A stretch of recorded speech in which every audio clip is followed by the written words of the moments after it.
Hello YouTube, how's everyone doing? It's Professional here. Welcome back to my playthrough of the Great Ace Attorney Chronicles. So let's continue from where we left off right here. And let's try to save Natsume again a second time after he's been accused of attempted murder again. 22nd February, 9:23 a.m. The Old Bailey. Defendant's antechamber. The Old Bailey. This place always makes me feel strange. I seem to get chills down my spine and break out into a nervous sweat, all at the same time. Well, I didn't think I'd be back here so soon. Yeah, because yesterday we found him not guilty, that's my line. Good morning, Mr. Natsume. It was only 2 days ago that I was declared not guilty here. Yes, we somehow managed to prove he didn't stab Miss Green in the back. But now this! Another morning, another murder, and here I am again in this hellhole. Man, this guy just has such bad luck. Can't keep coming to court. I'm beginning to think he's right. It really does seem as though he's cursed. Mr. Naruhodo, I'm afraid I have bad news. Oh.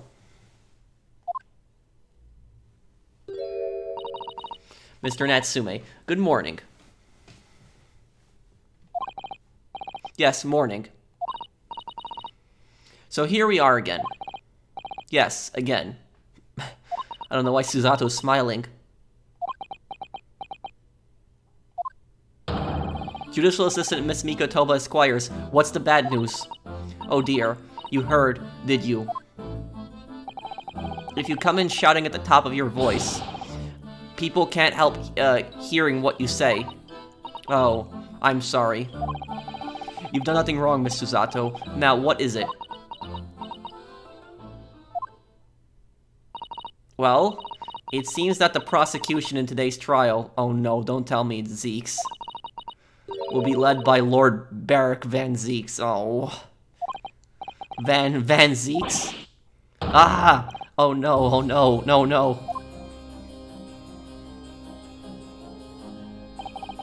The so-called Reaper of the Bailey. The most legendary prosecutor in the land. In a trial 2 days ago, he pursued Sasaki-san and I relentlessly.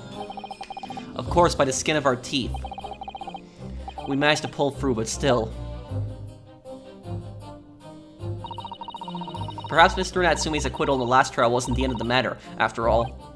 Yes, I know what you're thinking. The legend of the Reaper that says, nothing can save a person in the dock when Lord Van Zeeks is the prosecutor. Oh no. That even if that person is found not guilty, the accused will meet a mysterious end, one way or another. And we've experienced it firsthand. A man we successfully defended met the most terrifying end after his acquittal right here in the Old Bailey. That was actually explained. In the part that I uploaded, the conspiracy is stopped. That part was explained, who did that fire and who killed McGill. I don't want to spoil it here, but Van Zeeks didn't have anything to do with that. We had that in the previous part.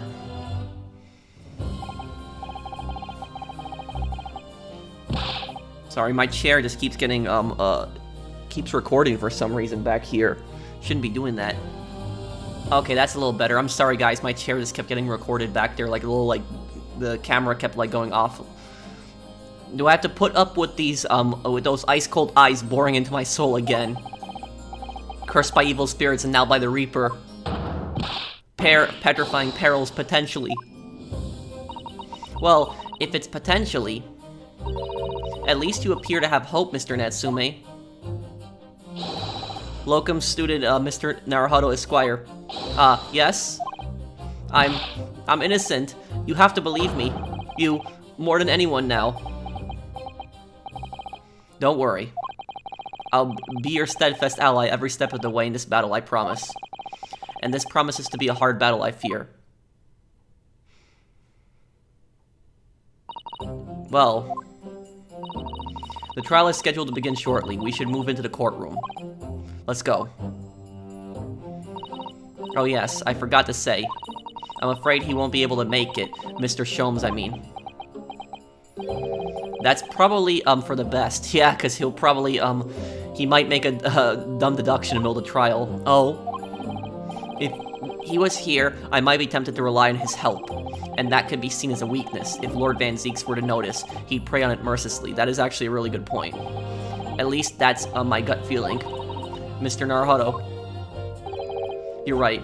Yes, you're so right. Oh, well said, locum student Mr. Naruhodo Squire, well said. Well, I think that Sasaki really hates Herlock also. I swear on the sword at my side, on the spirit of Kazuma that it harbors. I'll show him what a Japanese lawyer can do. I'll set you free with honor. I hope this guy doesn't get accused a third time. Imagine getting accused a third time. That would just be really bad. Oh yes, well, getting accused of attempted murder twice is bad, but... oh man, this guy has this terrible luck. I mean, maybe he really is cursed. 22nd February, 9:40 a.m. The Old Bailey. Courtroom.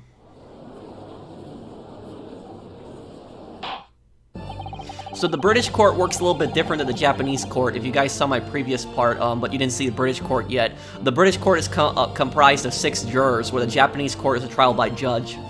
In the name of Her Majesty the Queen, I hereby declare this court to be in session.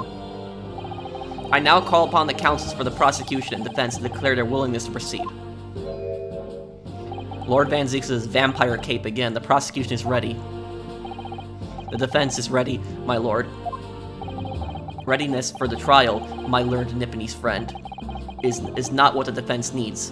Now, remember, if you guys remember, at the end of Case 5, kind of Ryunosuke and Van Zieks kind of made peace with each other at the end of the case, but this is before that, so they're still pretty hostile to each other. What you need is readiness for your inevitable defeat. It's not just in my imagination, it's really there. Lord Van Zieks has such an animosity towards us Japanese for some reason.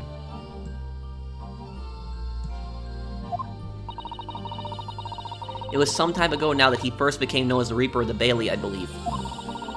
These past few years he hasn't appeared in court at all. Wonder why that is. Yet now he's back in the courtroom, though for some reason. Only when I'm defending. Yeah, so, he said that he got betrayed by somebody from Japan a long time ago. I wonder what he was talking about. This Reaper, with his curious disdain for us Japanese, is a prosecutor shrouded in mystery. Still, this isn't the time to be pondering that. I have to concentrate on Sasaki-san's trial. Furthermore, I now call upon the 6 ladies and gentlemen of the jury. You have been chosen at random to represent the will of the people in this trial. Are you ready to fulfill your duty? Absolutely. I had a feeling this Larrikin wasn't innocent before. Oh no, that's fair play. I must say that I feel especially ruthless on days when my hat refuses to sit right. Oh, well, I rather like how you're wearing your hat. I think the ruthless look is very fetching, actually. I need to be somewhere at 10 o'clock. I have a very important meeting. Let's make this quick. I couldn't agree more. I need to take home 5 bob tonight, or the missus will go through the roof. Oh, may the Lord show us all the light here, and lead his flock to a righteous verdict.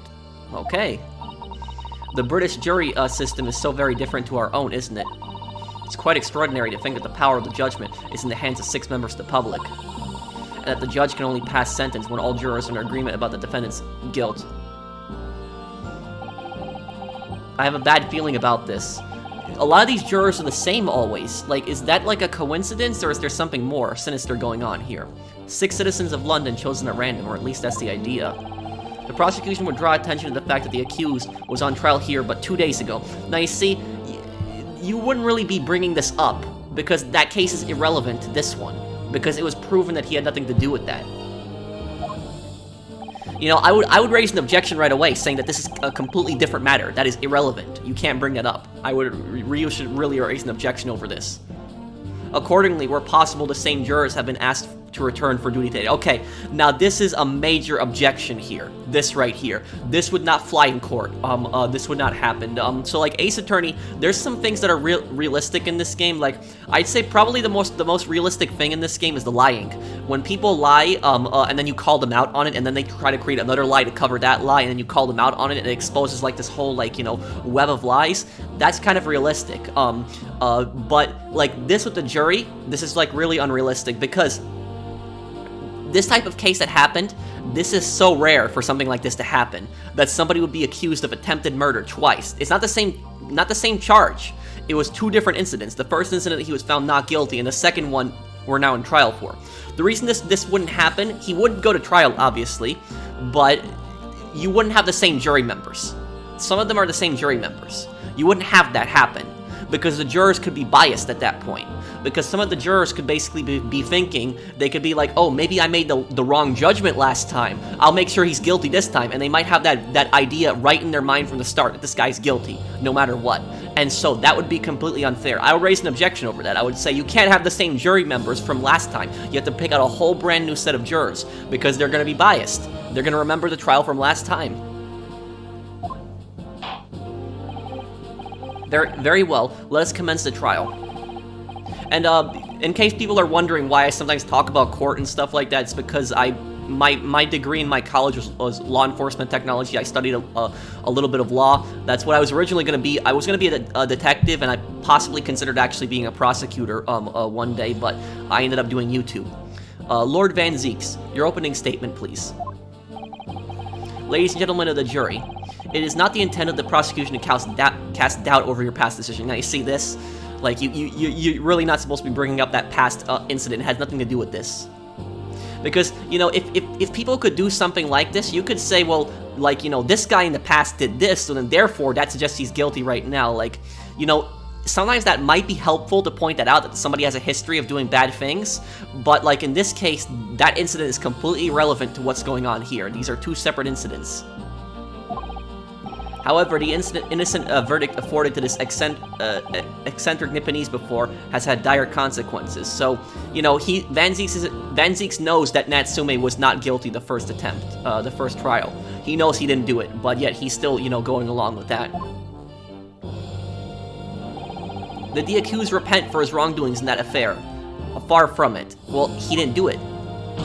He didn't stab the woman in the previous case. Instead, he used his freedom to perpetrate a more blood-curdling crime, namely that of the attempted murder of his neighboring lodger, an innocent Englishman.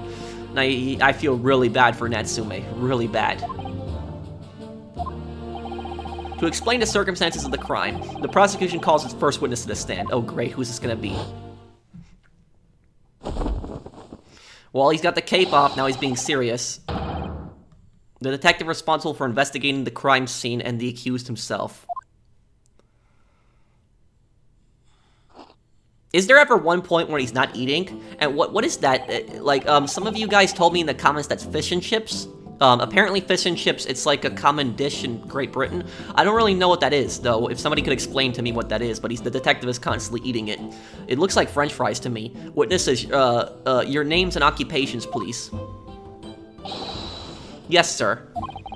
Tobias Gregson, Detective Inspector at Scotland Yard's Homicide Division. Ah, Sasaki Natsume from the Empire of Japan. My government ordered me to come here as a student, to study your language and culture. Mr. Natsume. Yes, my lord, sir. I'm quite sure I'm not mistaken that you swore an oath never to set foot in my courtroom again. Well, it's not his fault. I remember it as it were yesterday. Well, it was the other day. The day before, in fact, my lord. But close enough. Believe me, this is the last place I want to be. Inspector, let's hear from you first. Explain the case for the court. Oh, this should be good. Right you are, sir. The incident occurred at the Garadeb household, where the defendant has lodgings. In the ground floor room of the victim, Mr. William Shamspeare, the defendant has already admitted to visiting the victim on the night in question. Mr. Shamspeare collapsed in his room as a result of poisoning by strychnine. I don't know what that is. Has anybody ever heard of that? Is that a real poison? I'm gonna have to look that up after I finish this part. But he survived, so I'm assuming it's not that an instantly fatal poison if he survived, and there's a cure apparently. He was found the following morning when the landlord, suspecting something was wrong, broke down the door.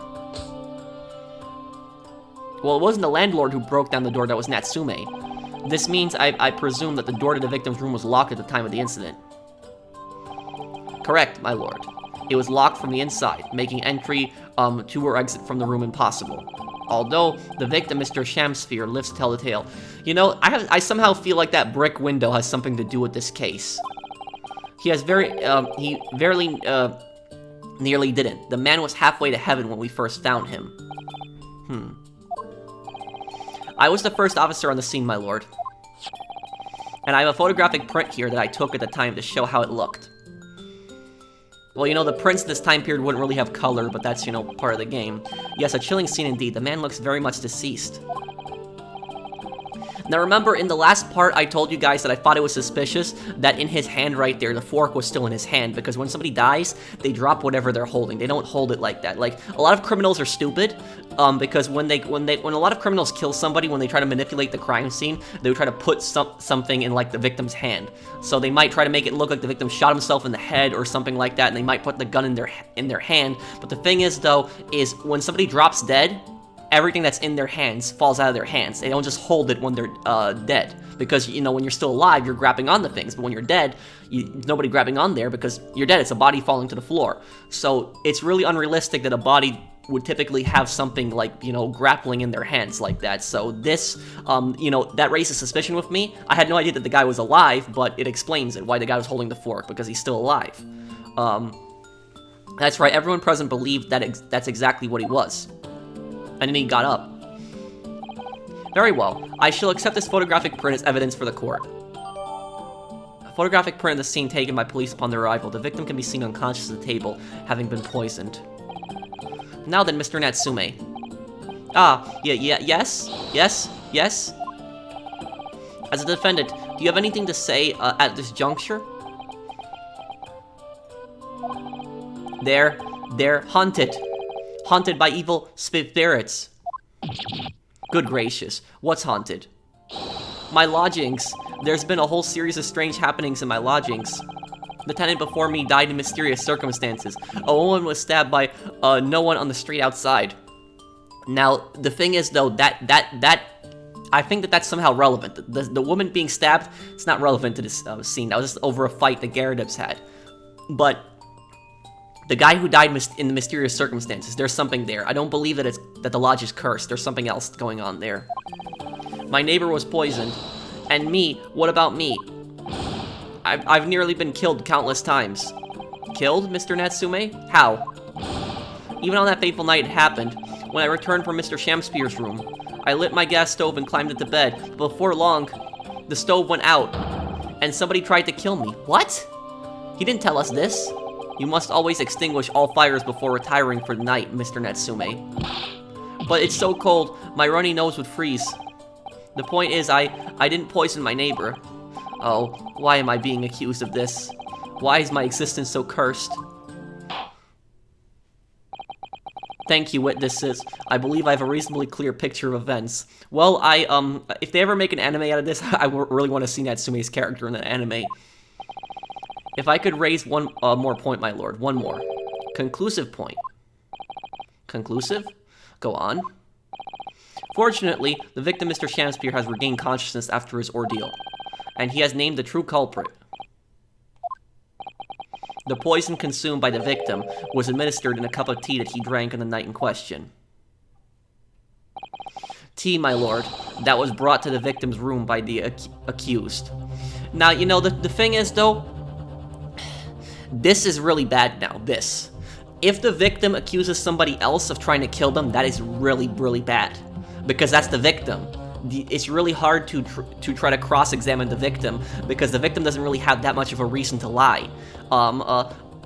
Oftentimes, when this happens in real court, by the way.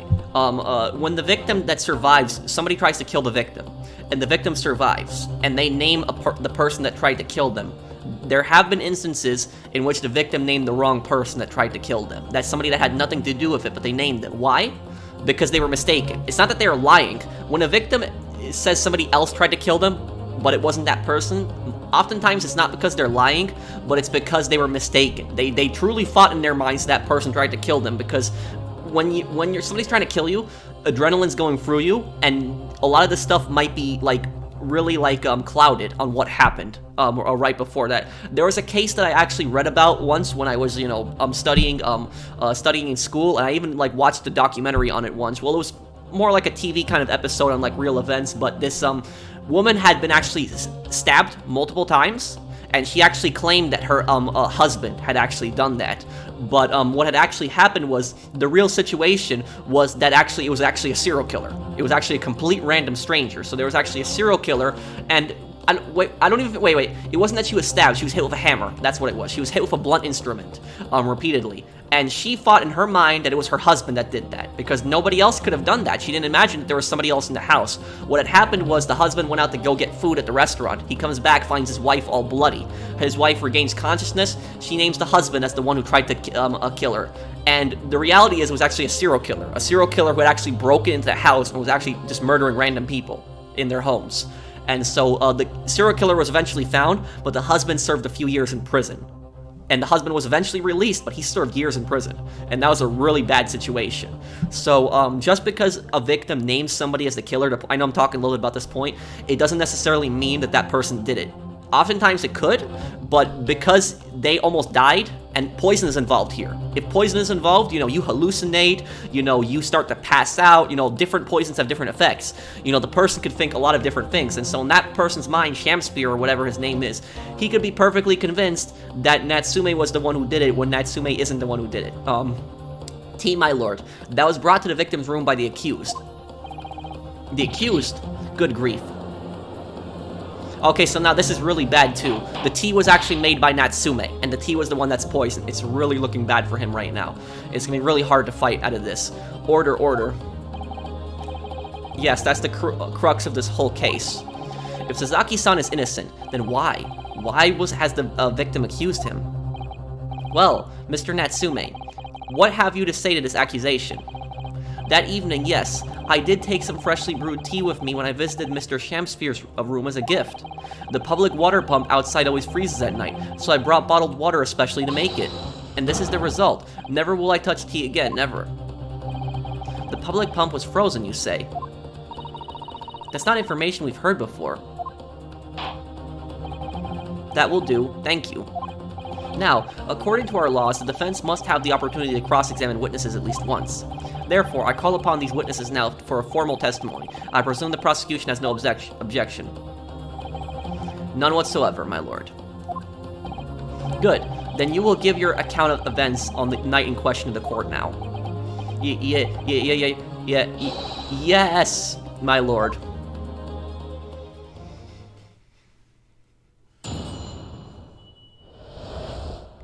The Catastrophic Night. It was around 9 o'clock that evening when I visited my neighbor, and I took some tea with me as a gift. We had a heated literary debate over a nice hot drink, after which I went back to my room at around 11. Ah, my tea was completely harmless. He couldn't have locked the door behind me otherwise, could he? Strychnine takes some time to have an effect on the body. People don't kneel over immediately after taking it. Okay, so we have a little information about the poison. I don't know much about this poison, so if anybody knows in the comments, let me know. The victim, the only poison I really know a little bit about is cyanide, which that has no cure, but I don't really know much about poisons. The victim would have been perfectly able to lock the door after his guests left. The argument still stands.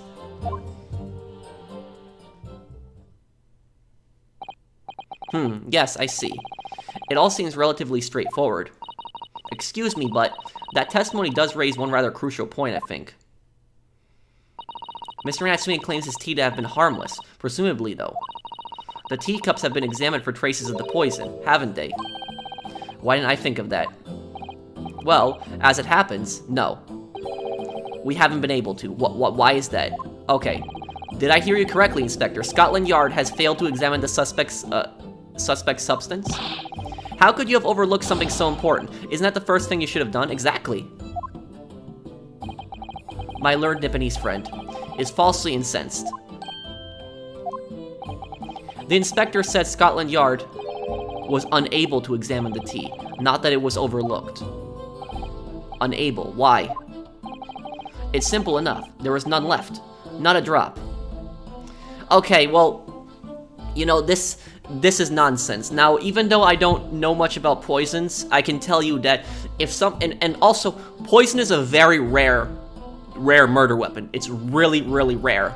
Like, poison is almost never used. Like, you know, I'd say probably less than 5% of all murders are used poison. Probably much even less than that. Maybe it's even 1%. I just know for a fact that poison is used very rarely in actual murders. Like, a lot of murders, you know, usually are committed with a weapon of some kind. It's not that somebody will poison somebody or they die in some freak accident that's staged. That typically does not happen, even though it is possible. In a lot of times, like movies and video games, like people are poisoned in movies and video games a lot, but it almost never happens in reality. It does happen, don't get me wrong, but it's very rare. So it's not you know, it's not something that happens a lot when it comes to murder. But the thing is, though, about this point now, so the fact that there was no poison left in the cup, you know, there'd be something left. If he dropped poison into that, even if it was all drank, you know, I'm sure there'd be something left in the bottom of the cup, something, even on the sips. So like even when he sipped the top of the cup, there could be something on the edges. You know, there'd be something left at least. But the thing is, though, is if you're claiming that he got poisoned by the tea, and yet you can't claim, and you have no proof that the poison was in the teacup, you can't really say that he was poisoned by the tea. He could have been poisoned by something else. It's simple enough. There was none left, none to drop. So we can't say that it was the tea now. We don't know. Someone must have been very thirsty indeed. Okay, no, that's with current scientific techniques, it's not possible to test for poison under such circumstances. Okay, so maybe Van Zieks actually does have a point here. Maybe in this time period they didn't have the proper technology to test like the edge of the cup or like the bottom of the cup for poison, only the liquid. But like, you know, in today's day and age with the technology that we have, you'd definitely be able to test for poison even if the cup is completely drank. We only need a drop, but that one drop does actually have to exist, funnily enough. The lack of examination notwithstanding, it appears nothing other than the tea passed the victim's lips on the night in question. I see. Thank you. The matter is clear. Cast your eyes over the jury, my learned friend. What? You can see it in their faces, I'm sure. The recognition of the accused's guilt. Well, you know, you wouldn't really be bringing that up that early in the trial. Your client's fate is all but sealed. No, I beg to differ. In mere moments from now, you will lose, and your compatriot will be damned for all eternity. He's right. I can feel all 6 of the jurors looking daggers at me. But I can't let them beat me down. I won't. Counsel for the defense, proceed with your cross-examination. Yes, my lord. Let's get to this.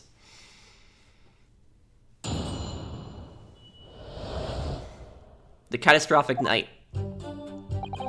It was around 9 o'clock that evening when I visited my neighbor and I took some tea with me as a gift. Let's press this. Were you and your neighbor good friends then? Ah, no. We weren't friends. Not at all. Not at all. Never, ever. A simple no would have sufficed. Well, why did you bring tea to his apartment? Then, why did you decide to pay him a visit? Mr. Shamspeare fancies himself as having a great literacy knowledge. As a fellow scholar of English literature, we find much to talk about together. Come now, no Nipponese could understand the finer points of English literature. Wow, what an ignorant statement to make. He just basically insulted Natsume just now, and on the night in question, that was the topic of the conversations as well, I presume. It was the day of my last trial when I was acquitted. I just arrived back at my lodgings. When I ran to Mr. Shamspeare outside on the street, that was around 6 o'clock. We exchanged 1 or 2 pleasantries, but it soon turned into a heated discussion. He was on his way out at the time, though. So I promised to visit his room that evening at 9 to continue our debate, but did I have ill intentions? No, not one, not 2, not any, not at all. Never, ever. A simple no would have sufficed, I feel. Then tell the court what did happen when you visited the victim's room. We had a heated literary debate over a nice hot drink, after which I went back to my room at around 11. Hold it! A literary debate about Shakespeare's works, I think you said, didn't you? Shakespeare. Ah, very worthy topic of conversation, I must say. Oh yes, my lord. Romeo and Juliet, who was stronger? It was profoundly pleasurable parley. Romeo and Juliet. Who was stronger? You know, it is a bit of a weird discussion, because Romeo and Juliet, they were lovers. They weren't rivals. I know I'm going to regret asking this, but how did the debate go? Well, we both agreed that we would reach a conclusion more quickly for reenactment. So we battled it out, in a Greco-Roman style, naturally. What? Mr. Shamspeare had all sorts of costumes in his room for such a contest. So when you say reenactment, you mean you were actually in costume? He as Romeo, I as Juliet, and after a vigorous wild tussle, I as Juliet came out on top. A victory I'll cherish forever. I dare not imagine the terrible scene of carnage. The fact remains that it was you who prepared the tea and took it to the victim, correct? I boiled the water in my room and made a pot to take with me. I heard that he was too poor to have tea himself, you see. It's true, there was no sign of any tea leaves in the man's room, and he was really poor, but where did he get the money for the gas? That's my question. Because the gas meter, he had to put coins in that. I wanted to do something nice, to be friendly. So why is everyone looking at me with such suspicion? My tea was harmless, of course it was. And do you have any basis for that statement, witness? My tea was completely harmless. He couldn't have locked the door behind me otherwise, could he? Hold it! Yes, there was not a drop of tea left in the victim's room anywhere, was there?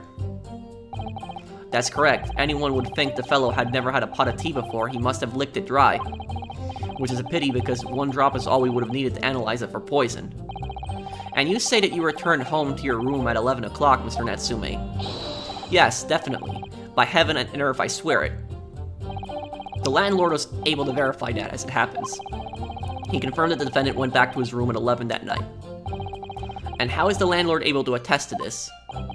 He, said it was the lamps, I believe. The lamps, Inspector? When tenants return to their rooms and start using gas, the lamps in other parts of the house flicker. Yes, Mr. Garrideb seems to pay a lot of attention to the comings and goings of his tenants. There's only one key to Mr. Shamspeare's room, I know that for certain. So he must have locked the door himself from inside his room. The victim has confirmed that to be the case, yes. So I'm right, my tea was harmless, completely harmless. If you take poison, you die. Everyone knows that. It's not that simple, I'm afraid. Well, what do you mean? Strychnine takes some time to have an effect on the body. People don't kneel over immediately after taking it. Hold it! How long does it take for symptoms to appear then? According to the coroner I was speaking to at the yard, about 30 minutes after the poison's consumed. Then the victim suffers violent convulsions, cramping, and stiffness, and eventually dies from asphyxiation. That means not being able to breathe. So there's a 30-minute interval between when the poison is ingested and the onset of symptoms. There seems to be a lot of different types of poison in the world, that's for sure. Oh dear, death by poisoning again. It's always so awful. 30 minutes is a long time. Certainly long enough for the victim to have locked the door behind the accused after he left. You can't deny that. And it further degrades Sasaki-san's alibi. I had the medical report from the doctor who examined the victim here, my lord. It spells it out, really. The accused is the only person who could have done it. Very well, the court will add this report to the court record as evidence. A report issued by Scotland Yard's medical officer. It obviously mentions the poison as well as other details gleaning during the police investigation. Oh yes, I see it here. Delayed onset of symptoms. Great. The victim would have been perfectly able to lock the door after his guest left. The argument still stands.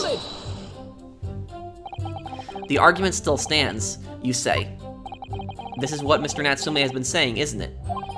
The pair of them drank tea together that night, so if there was poison in it, the victim wouldn't have been able to lock the door after the accused left later on. Exactly, me and my tea are innocent. Sweet innocent, I tell you. I'm afraid, sir, that doesn't follow. You see, strychnine is a slow-acting poison. In other words, takes time for symptoms to appear. So you could have left the room up to 30 minutes after the victim drank the tea. And as long as you did that, Mr. Shamspeare could have locked the door after you'd gone. But no! We drank the tea straight away. The battle over whether Romeo or Juliet was stronger, that came after the tea. Do you have any evidence to support that statement? In my great homeland, the Empire of Japan, we have a saying. Drink tea while it's hot. Sure, a proverb will satisfy the prosecution. I'm afraid there's no conclusive proof to support the defendant's assertion. On the contrary, there are sufficient grounds to infer his guilt in this manner. So, if they were kind of, fighting afterwards, doing this reenactment, whatever, after the poison, it would start eventually kicking in, and he would start feeling sick. So it leads me to believe that he was actually poisoned after Natsume left, but the question is, by what? Was it really the tea, or was it something else? No. That's the extent of their testimony, is it? If I could voice a personal opinion, Mr. Naruhodo. Of course, go ahead. Mr. Natsume is arguing for his innocence so adamantly, and so persistently. Yet Inspector Gregson just brushes what he says aside. It's really quite infuriating. I agree. So we need to find an inconsistency in what the inspector is saying, I think. I'm afraid so. As things stand, the jurors are sure to find Mr. Natsume guilty. As I see it, what we need to focus on is the poison and the tea. Let's listen carefully to his testimony again. Yes. Let's take a look at the evidence here really quick. Let me look at this. Cause of coma. Ingestion of small quantity of strychnine, toxic events present 30 minutes after ingestion. High likelihood of the substance being mixed with the tea the victim was drinking, but no sample could be obtained for testing. The poisoning incident occurred around 1:30 a.m. on 21st February, assessed from the victim's pocket watch that appears to have broken when the man collapsed after the delayed onset of symptoms. No container for the poison was found at the scene. Wait, poisoning occurred at 1:30 a.m.? Wait a second. He visited at 9 o'clock. He left at 11.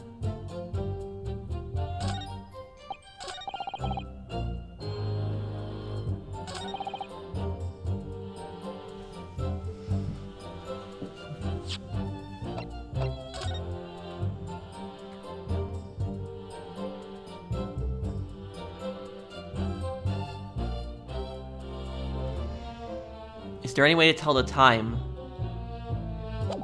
Here, hang on.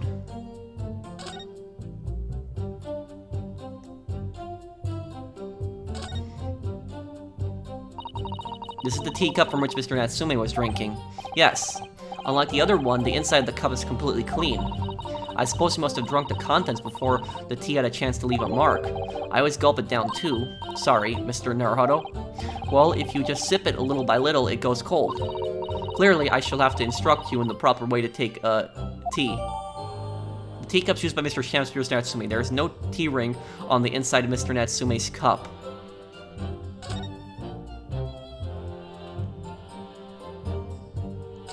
Wonder why that could be valuable evidence.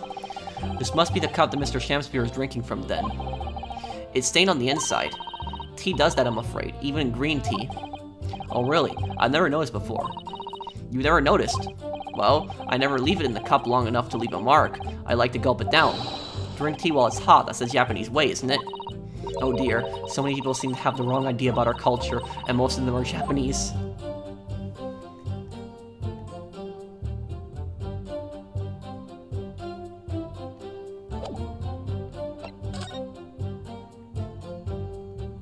What is this thing? Whoever opened this envelope didn't bother with a letter opener or scissors, did they? Yes, whoever opened it was clearly someone with an unrefined temperament. And judging from the angle of the rip here, the person in question must have been right-handed. Miss Suzato, I think perhaps someone's been reading too much of the Adventures of Sherlock Holmes. You can never read too much of it, Mr. Naruhodo, never.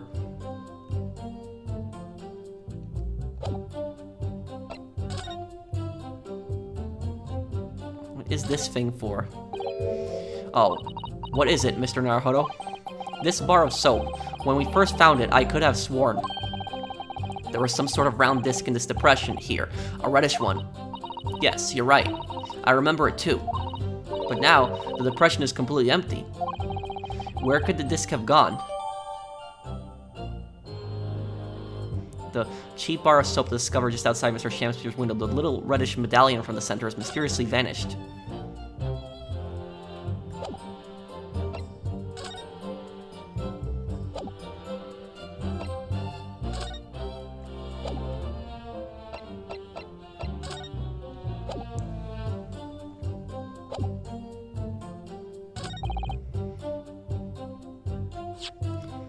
Let's see if we can bring this up, the medical record, because the thing is, I don't know which one I should present it for, because I'll say this, the medical report, because Natsume left at 11, and the landlord confirms that, and the poison takes 30 minutes to use, but yet the victim was poisoned around 1:30, so 2.5 hours later. Objection! Oh, looks like it works. The argument still stands, you say. I think not, Inspector. Come again? I think you'll find that you've overlooked a very significant chronological inconsistency here. Yep. So Natsume arrived at 9, left at 11. The landlord confirms it, but the guy was poisoned at 1:30. The poison takes 30 minutes to activate, and so the guy was poisoned 2.5 hours later. So the guy drank the tea 2.5 hours later when it was cold? I don't think so. Chrono, what?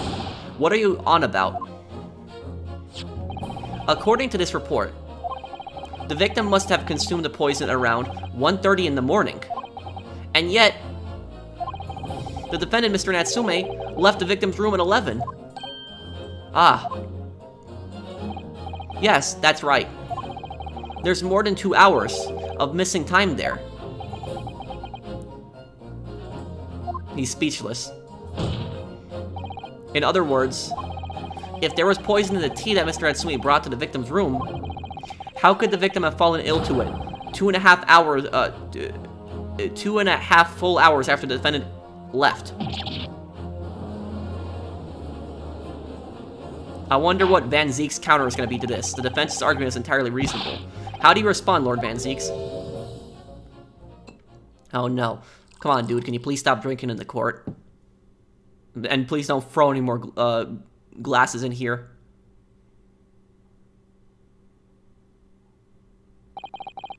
Pray forgive the discourtesy if my mind has wandered. I was considering what cuisine would best complement the contents of my hallowed chalice this luncheon. How could it have happened, you ask? I do hate to shatter illusions. My Nipponese friend appears to be chasing a phantom ideal. How? A phantom? Is it so hard to imagine the victim drank his tea after the accused had left? Why would somebody drink really cold tea makes no sense. For example, at the time stated in the medical report, yes, at around 1:30. Objection! Mr. Natsume brought the tea with him to drink together with his neighbor. And in Japan, there's a well-known saying. Well, you can't really bring that up. Drink tea while it's hot. Objection! And in my country, there is an even more apt saying. There is nothing more refreshing than cold tea. What? The point is, if there was such a long gap, there may be other ways to explain how the victim came to be poisoned, other possibilities. What sort of possibilities, counsel? Well, for example, the man could have had another visitor. Another visitor? That's a very bold assertion, my learned friend. From someone who has nothing to substantiate it. Or, the victim could have taken the poison of his own volition. You suggest this may have been a suicide, counsel. Objection! It is a possibility as well. Mr. Shamspeare has categorically denied suicide. The idea can and must be discounted. Objection! But he could be lying.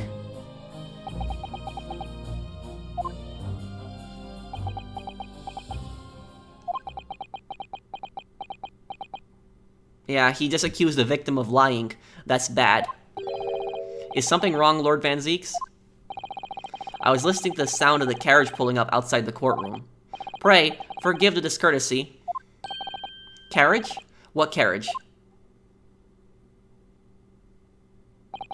It would seem that the key player in this case has just arrived. Oh great, Mr. Shamspeare is going to testify.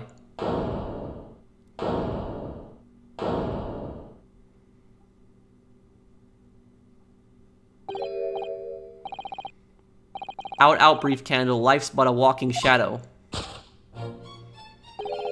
A poor player that struts and frets his hour upon the stage, and there is heard no more.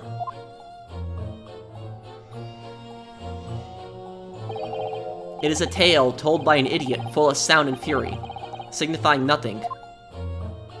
Oh man, doing a cross-examination with this guy is gonna be a nightmare, I can already tell. He's gonna say everything like Shakespeare in his testimony. Who, sir, are you? William Shamspeare, my lord. Alas, 'twas I undone by these bitter events. I am the victim. Well, what? What's he doing here?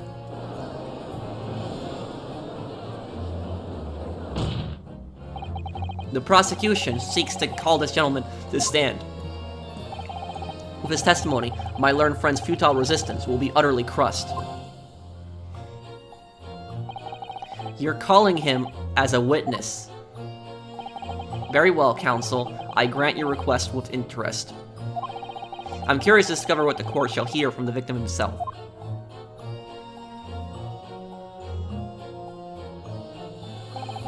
Happy am I, Shamspeare, to regale the tale with my to regale thee with my tale of woe, my lord.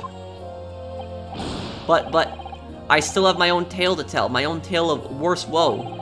I can regale the court with the tale of my perfect innocence, in perfect English. That will do, Mr. Natsume. Let the court now hear from the victim.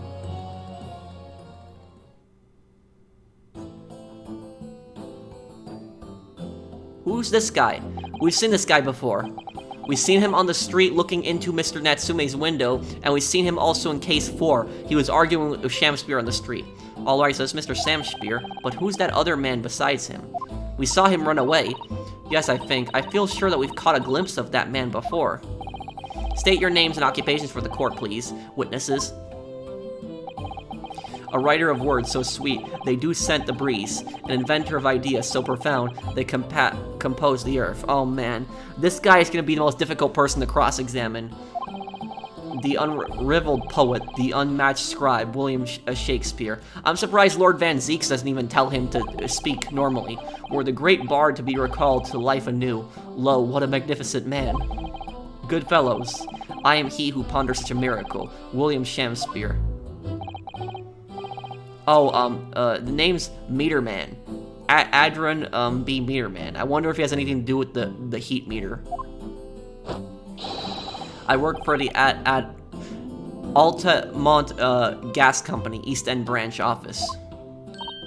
Ah, I remember now. It was yesterday on Briar Road.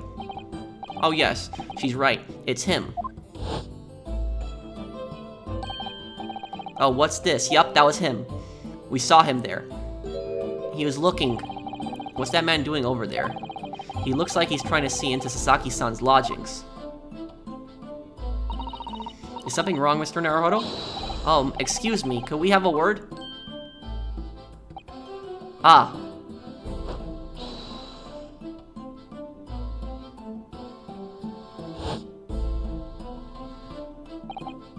Yes, we spotted him outside Mr. Garretiff's house that morning. And he's a gas company employee. What does he have to do with this case? So, Mr. William Shamspeare, you are the victim in this miserable affair, correct? Oh heaven, oh hell, do you command me to remember? That sweet poison did this crossed me and crossed my innocent lips. I subpoenaed him for the trial, with his doctor's permission, naturally. Hearing the testimony of the aggrieved will remove any room for doubt from the jurors' minds, I'm sure. Behold, you have only to rearrange the letters of my name to see that me's a seraph, an angel indeed. Thus be I noble of mind, sweet of nature, and verily honest of heart, as all heaven's angels be. Because there isn't a less contrived meaning in your name. No, not at all. The jurors seem to be very moved by this man, I'm afraid. It's not good. They're actually taking the serif anagram idea seriously. Thank you, witnesses, for your illuminating introductions. But my lord, what's that man next to Mr. Shamspeare doing here? The gas man, I mean. What, me? Well now. Allow me to enlighten my learned friend. You recall, I presume, your earlier impertinence. When you suggested that the victim had another visitor to his room on the night in question. And moreover, that the victim is a compulsive liar. What? No, I didn't quite say that. This young chin-stroker is here to controvert your wild claims conclusively. Is that not so, Mr. Meterman? Hey, hang on, no, I'm just here. I hereby call for your formal testimonies. You will tell the court as lucidly as possible what happened on the night in question. One may smile, and be a villain. Yes, it doth pain me, but let the truth be spoken. The truth of what, of that wintry night of my discontent. Oh, man.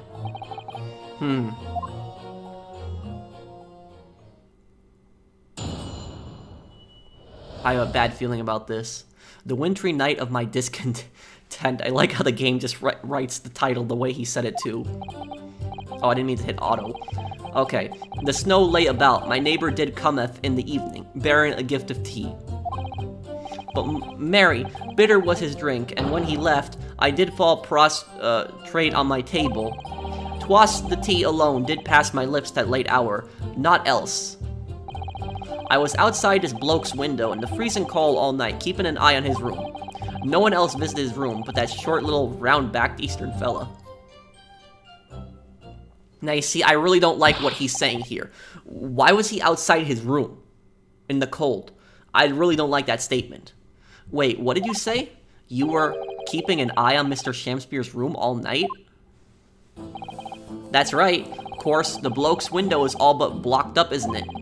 But there's a little gap in the bricks where you can see into the room.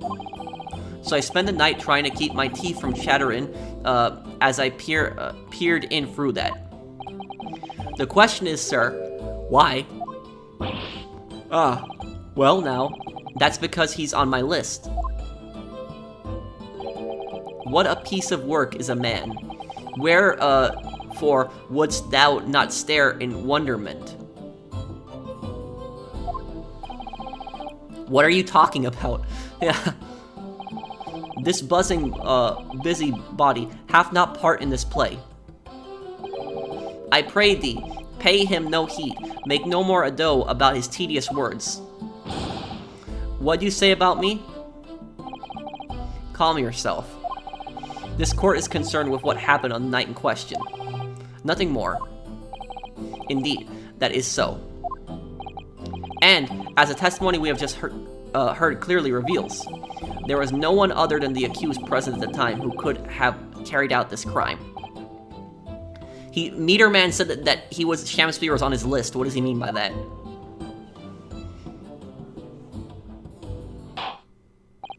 Well, I believe this may be the final testimony of the trial. Now, counsel, the defense may proceed with the cross-examination. Yes, my lord.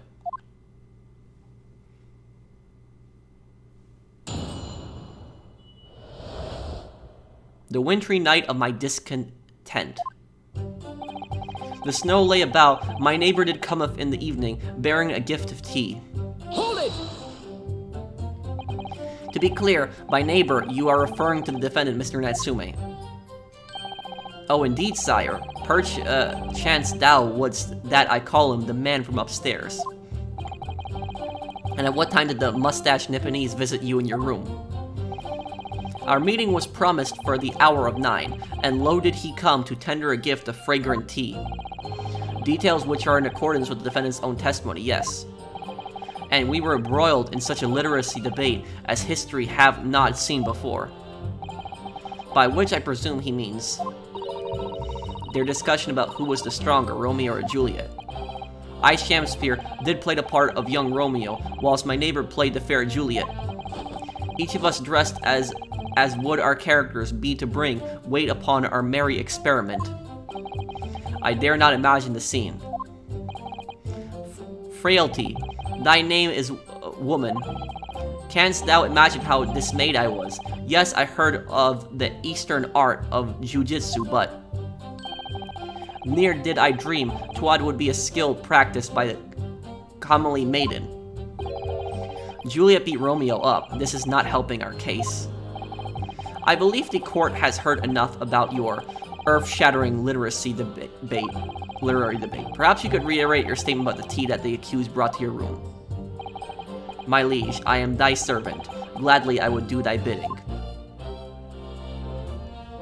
This guy's the most frustrating person to cross-examine, but Mary, bitter was his drink, and when he left I did fall prostrate on my table. Hold it! No, that's nonsense. Let me stop you there. Mr. Natsume left your room at 11 o'clock, but it wasn't until after 2 that the poison made you collapse. That amounts to more than 3 hours of missing time.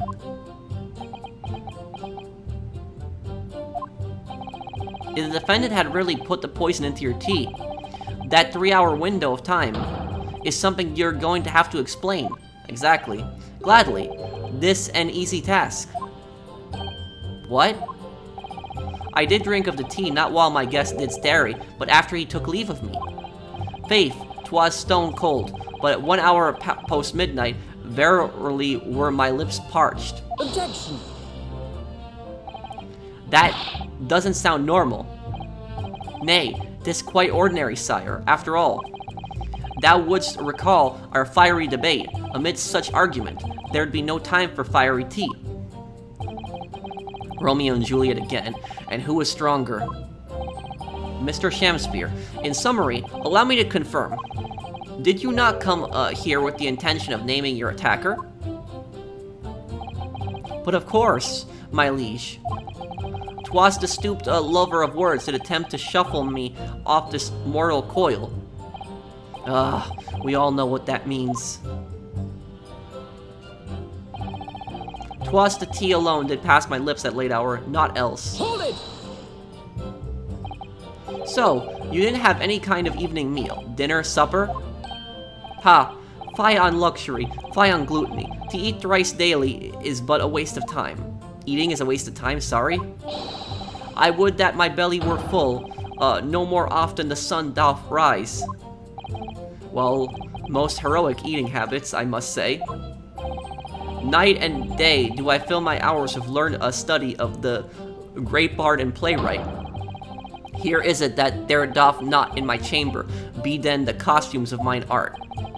That would appear to be the case, as even a rodent was found starved to death in your room. Now I think of it, it's not just food that was conspicuously missing from that room, is it? I don't recall seeing a single player's script anywhere. For I have devoured them all. You've eaten them? Every word be within my skull. Didst thou imagine otherwise? He ate his script? Right, that wasn't misleading at all. Now, could you turn around, do you think? Which brings us to the conclusion that the only way that poison could have passed the victim's lips is in the tea.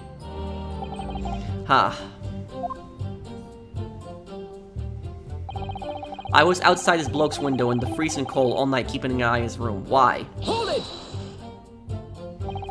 But the windows of that house have all been filled in. A historical artifact of the now defunct window tax. Yeah, you're right there. All bricked up horribly. But as it happens, there's a little part of the brickwork at the bottom corner that's been opened up. I was looking in through that gap. Yes, there was a few bricks loose, weren't there? And for some strange reason, a couple of bars of soap lined up on the ledge outside as well. I don't like going around poking my chin in other people's business, especially on freezing cold nights. But them's my orders, so that's what I'll keep doing, as long as there's breath in my body. Orders from what? What's with all the theatrics today? Yup. Out of interest, Mr. Meterman, after the accused had left and returned to his own lodgings, did you see the victim leave the room at all?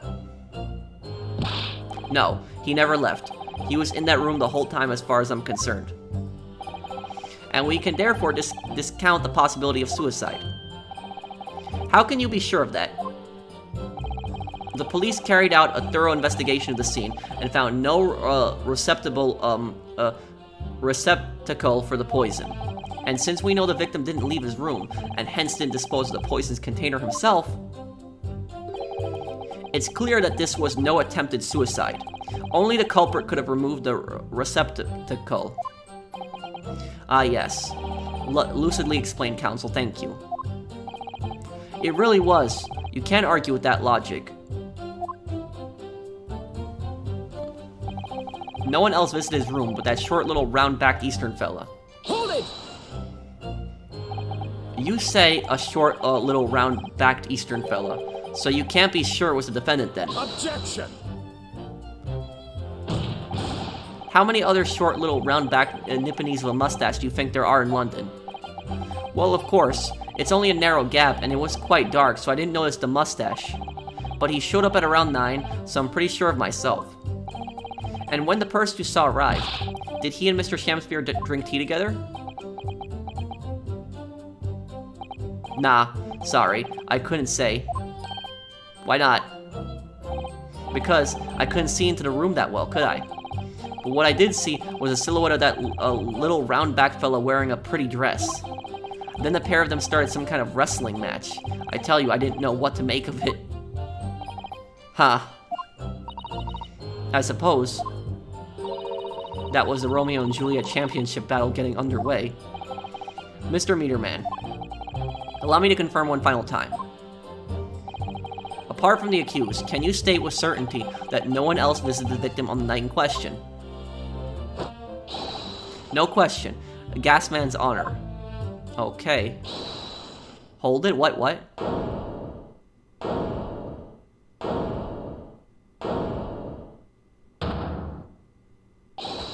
My lord. Goodness me. Yes, Mr. Foreman, don't tell me that he's already made a decision on the jury.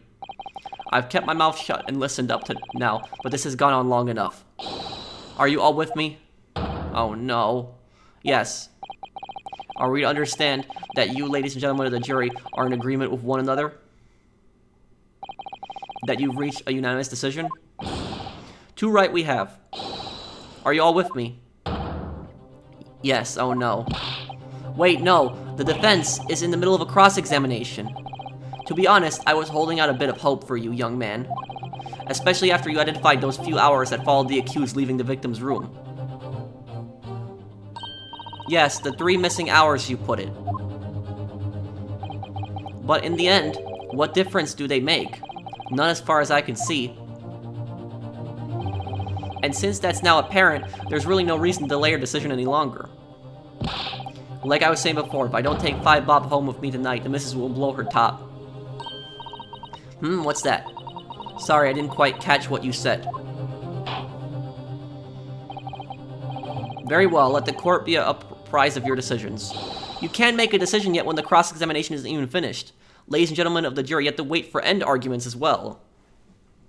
Ladies and gentlemen of the jury, you will state your leanings as to the defendant's culpability. Now, you see, this is what's really unrealistic about Ace Attorney. The jury doesn't make a decision until the final conclusion. So once they make the final conclusion and make their final arguments, that's when the jury will then, they'll usually, take an hour or 2 or even longer, decide, and then they'll come back with a verdict. This is just, too fast. Guilty! Guilty. Guilty. Guilty. Guilty. Guilty. I wonder how those people in the game, how they felt. They only had to record 1 line in the whole game. Guilty.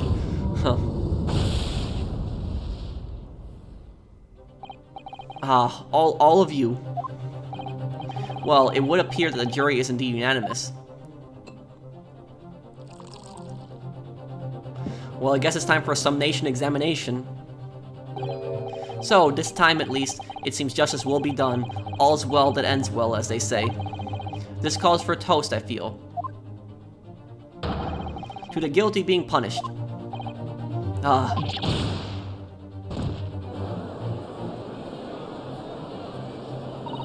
Get Mr. Naruhodo, please. Trial isn't over yet. What do you mean, Mrs. Zato? What about the information I found in this encyclopedia of British law I have? That obscure right that belongs to defense in these situations. Remember? Summation Examination. A Summation Examination. Yes, that's right. We don't have a jury in Japanese courts, of course. But here in a British court of law, if we can reverse the decisions of the majority of the jurors, we can force the trial to continue. This trial can't end now. Whatever it takes, I just can't let that happen. The defense moves to invoke its right to a summation examination, my lord. Why am I not surprised at my learned Nipponese friend's inability to admit defeat? You chose to cling desperately to some archaic rule you barely comprehend instead of accepting the truth. Certainly no other defense counselor in recent times exercised the right to a summation examination, because they all know once the jury's mind is set, cannot be altered. Nevertheless, the right remains and must be upheld. The defense counsel's request is granted. This court will proceed with a summation examination, as outlined in the Encyclopedia of British Law. Thank you, my lord.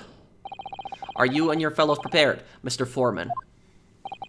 Believe me, my lord, we know all about this young lad's tenacity, and we're ready for it.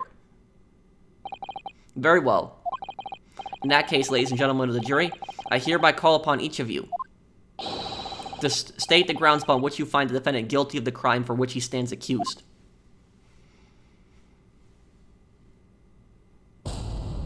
Judicial findings.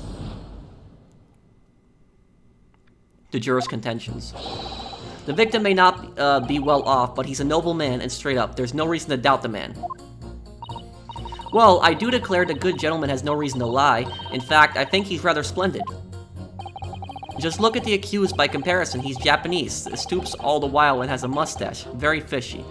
No? You know, what an ignorant statement to make. There's no evidence to suggest the gangling actor is a fraudsman, for now, at least. I really don't care, like, I just need to take this trial to end quickly. 3 hours of missing time is nothing when you reach my age, you know. Nothing at all.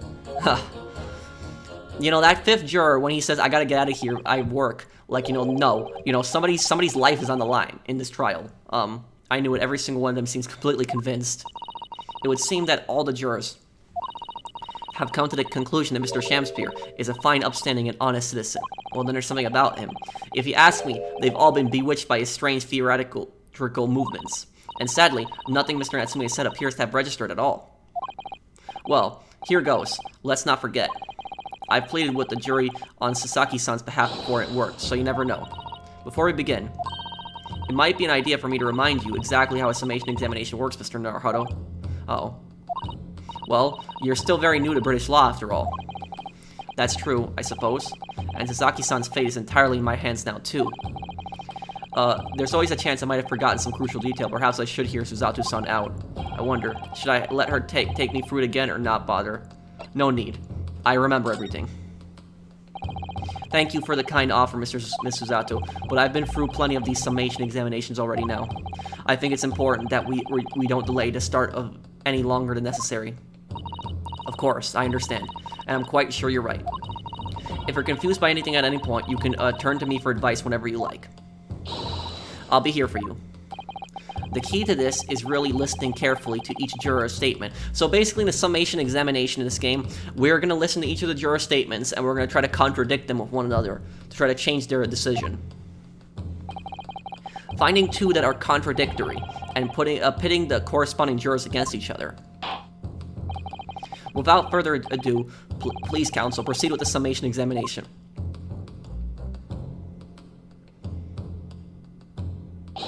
Yes, my lord.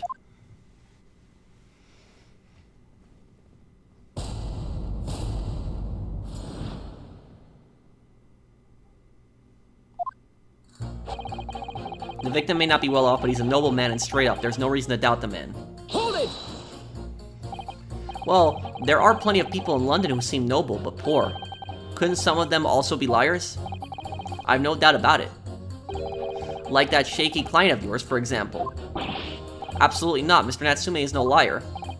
Look, the point is, the only thing that passed the victim's lips that night was the Japanese man's tea. When you take the gas man's testimony into account as well, the truth couldn't be any clearer. Ah, well, that's alarmingly logical. But let me be frank here, I'm a gentleman, with a gentleman's values. If it turns out that the old Shakespearean chum is a rotten liar after all, I'd gladly change my decision about the defendant. And I'm sure my fellow gentlemen on the jury would do the same. Isn't that right? Well, yes, perhaps. Though I don't see it happening. Eh? What's that?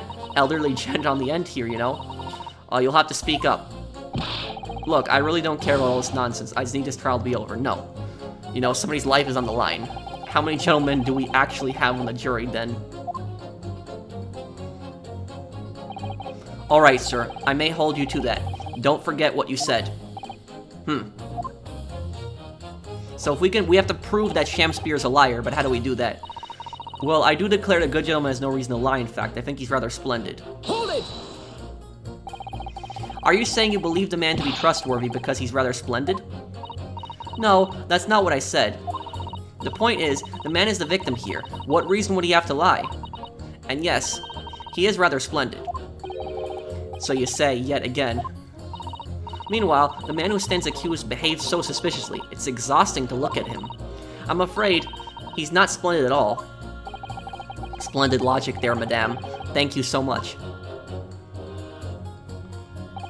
Just look at the accused by comparison. He's Japanese, stoops all the while, and has a mustache, very fishy. No, you don't get to, you know, this insulting the defendant. You know, this is not, you know, just an ignorant statement overall. Let's press this. Hold it! No. Not one of those things the reason to find a man guilty. But he is fishy. There's no point dancing around the fact. He's Japanese, he has a mustache, and he stoops. Well, why does that make somebody suspicious? That's such a stupid statement. You see, you arrive at the conclusion in just 3 steps. 3 steps like a waltz, in fact. You know, the more I think about it, the more this trial seems like a dance. You seem to be several steps ahead of yourself, though, and you're on the wrong foot. No, there's nothing but circumstantial evidence here. There's no actual proof of the defendant's guilt. So circumstantial evidence, that's kind of like evidence that, like, it kind of like, it's not direct evidence where you know 100%, but it's kind of like suspicious. Like circumstantial is like in that case, like he was the one who brought the tea. He left the room and then he was poisoned.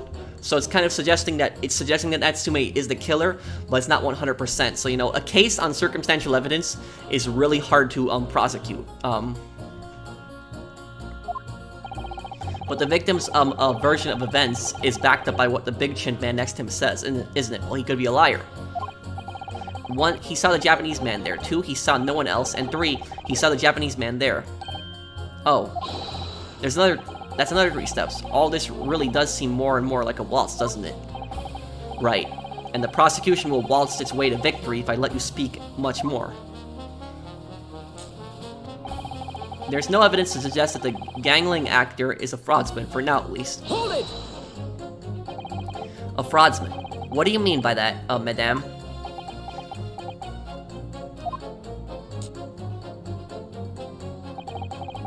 It really is a most tiresome problem for the company, most irritating. We can be absolutely certain that the customer is stealing from us, but without hard evidence, we can't even threaten to take action for the fear of being sued. What does she mean a customer is stealing from us? What is she talking about? You've lost me a little there. Who are you? I'm the wife of Augustus Altamonte, owner of the Altamonte Gas Company. What? And she's on this jury? Why is it that sometimes the jury members have something to do with the case? Good gracious. Altamonte Gas, you say? Gas is the future of energy in this country and around the globe, but proper handling is essential. As I'm sure our employee from the East End branch office would be the first to agree. Absolutely, Lady Quimby. Gotta be used properly. Altamonte Gas is the best in the world, of course.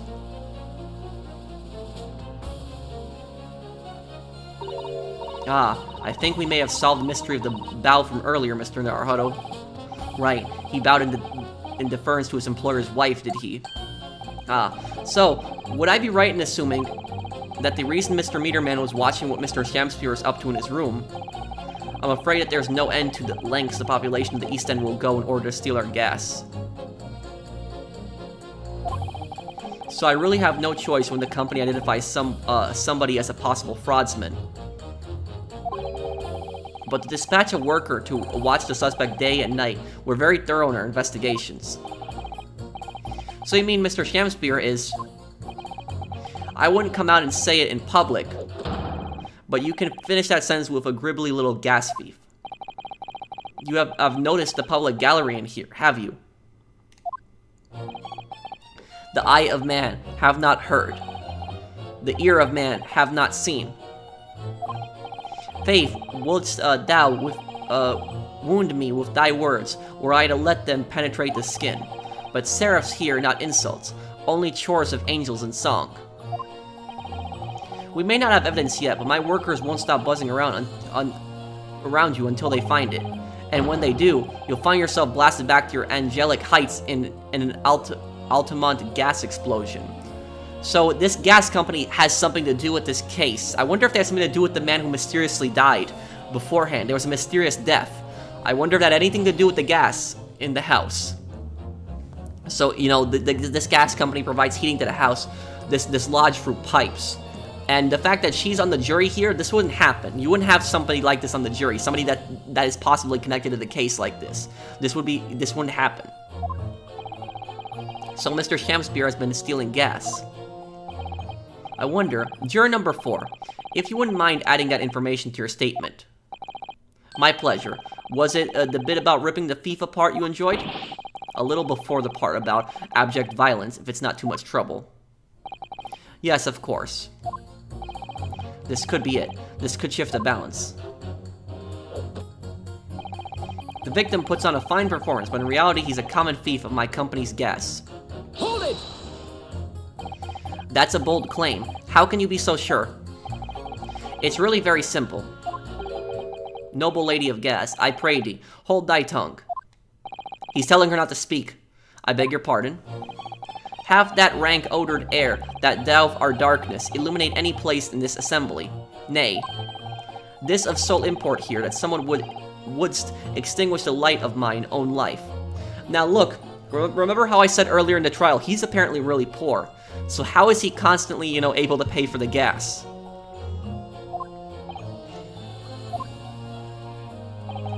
Verily, I near recall stealing thy gas, but pray let the matter rest till anon. Why, you little... Begging your pardon, my lady, but might I suggest you don't say any more at this stage? We need hard evidence first. If I keep secretly watching this bloke, I'll get him in the end. He'll slip up. Do you think maybe that secret's out of the bag? Oh, this is so frustrating. I really don't care, like, I just need this trial to end quickly. Hold it! You keep talking about needing to take home some money.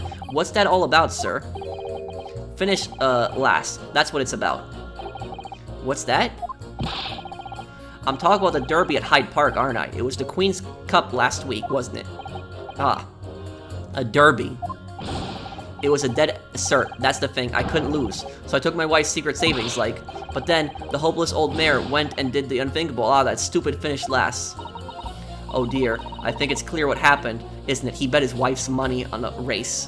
Damn. This is the day the missus used her savings for a trip down the pub. So come on, let this business lie now. Just give it up. No, that's not going to happen.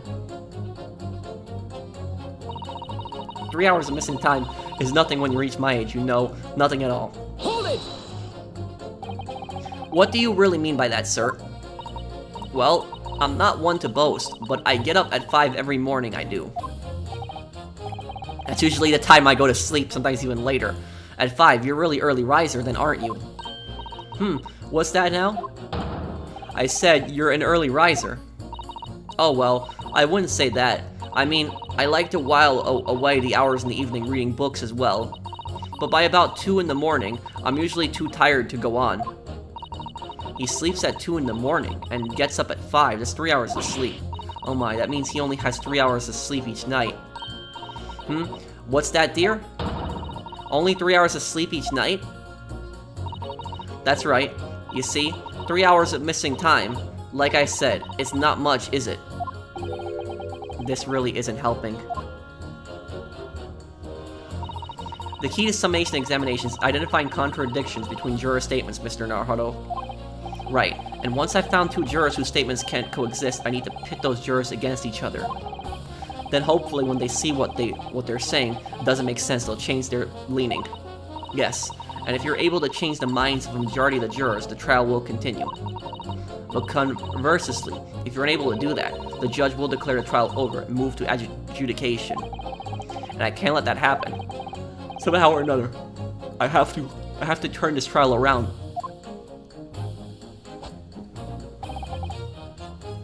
Okay.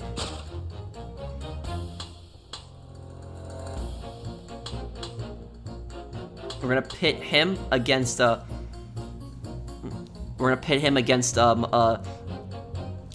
gas company executive's wife. Objection. These 2 statements clearly contradict each other. Good gracious. To whose statements do you refer, counsel? Juror number 1. Hey, what are you yelling about, lad?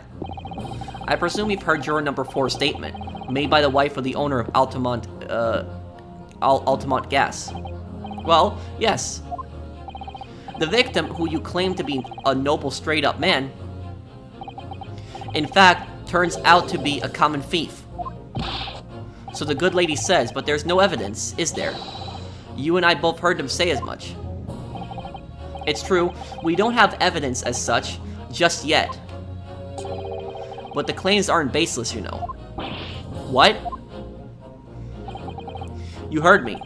Seeing as his operation has nearly been compromised, I would suggest that the court hears testimony from our East End branch office employee over there. I'll do whatever you say, my lady. Gasman's honor. That's a weird way to say it. Juror number 1, you say you're a man of your word. If I could show that Mr. Shamspeare was a liar, you assured me that you would reconsider your decision about the defendant's guilt.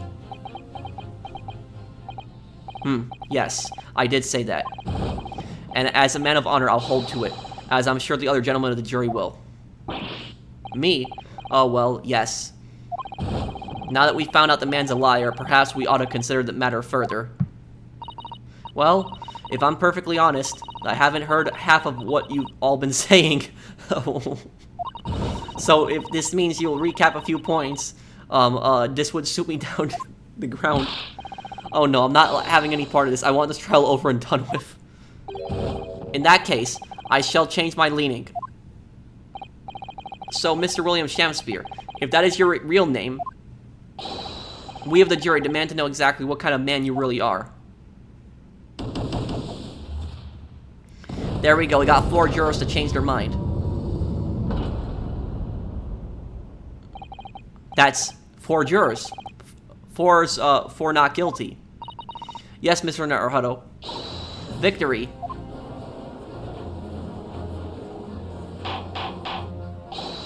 Order, order.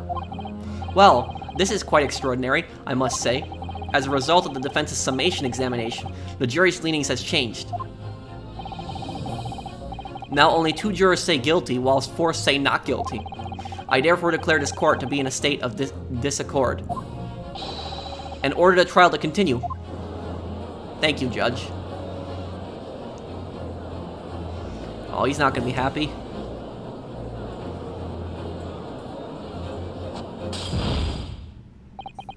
You have spoilt the bouquet, Mr. Shamspeare. The ladies and gentlemen of the jury now find that they are unable to trust you, the victim. But you gods will give us some faults to make us men. So God mend me. I do swear. This gasman speak of that which concerns him most, not but gas, not but thin air. Aye, it burneth bridge a while, but it have no substance, and it doth reek foul. He's saying that your claim has no evidence. That's basically what he's trying to say. Oi, what did you say? Do I take it, Mr. Shamspeare, that you deny the allegations of gas thievery? Most heartily, my lord. Hast thou forgot I am as a seraph, an angel, noble of mind, sweet of nature, and verily honest of heart. Ah, you flowery-mouthed, pompous beanpole, just because I haven't got the evidence yet. Mr. Shamspeare, if in fact you are not noble of mind, sweet of nature, honest of heart, if you are a liar, then your testimony should have no sway in this courtroom. It is my considered opinion that at the present time, no other possible culprit of this crime has been identified. All testimony heard by the court thus far heavily implicates the defendant. In short, it would not be unreasonable at this stage for me to rule on the case. Oh no, but you can't do that, the jury's not decided. However, in light of the fact that the jury has expressed concern about the fidelity of this witness, I believe it will be inappropriate for this court not to pursue the point further. Objection! I assure you, my lord, that would be a waste of the court's time. The gas in this case are unrelated. No, they are very related. The gas has something to do with this case. Juror number 4. Yes. Didn't you say before that although you had no hard evidence to prove this man has been stealing gas, you have strong grounds for suspecting him? That's right, we do. Don't we, worker? Absolutely, Lady Quinby. Gasman's honor. Very well then, we will hear your testimony now. You will tell the court precisely why you believe the victim, Mr. William Shamspeare, has been stealing gas. Yes, my lord, it'll be my pleasure. On the Altamonte gas name, I swear. If I may, my lord. Go ahead, madam. This worker's testimony may have a significant bearing on the good name of my husband's company. Therefore, I should like to take the stand alongside him in a supervisory role, if you wouldn't mind. Woohoo, oh yeah, sweet as honey, yeah. Very well, as an exception, I shall honor your request. Thank you, my lord. You wait till the boss gives you an earful. Oh, it's gonna sting, you mark my words. So, you will both testify before the court on the subject of the illegal consumption of the Altamonte gas company's fuel. So you see, this is really unrealistic because you wouldn't have something like this happening. You wouldn't have a juror that would randomly start giving testimony. And also, not only that, but you wouldn't have two people testifying at the same time. You will have one person testifying at once. Because when you have two people testifying, another person can try to manipulate somebody into testifying a certain way while they're on the stand. So they could get things mixed up. So you never have two people testifying and you wouldn't have a juror testifying at the same time. That's just ridiculous, but you know, this is Ace Attorney logic. But it's still a fun game. It's a great game. I just love figuring out the mysteries in this game and cracking the case wide open. Yes. Is that clear, my good man? Clear as Altamonte gas, my lady. Which is the clearest in the world.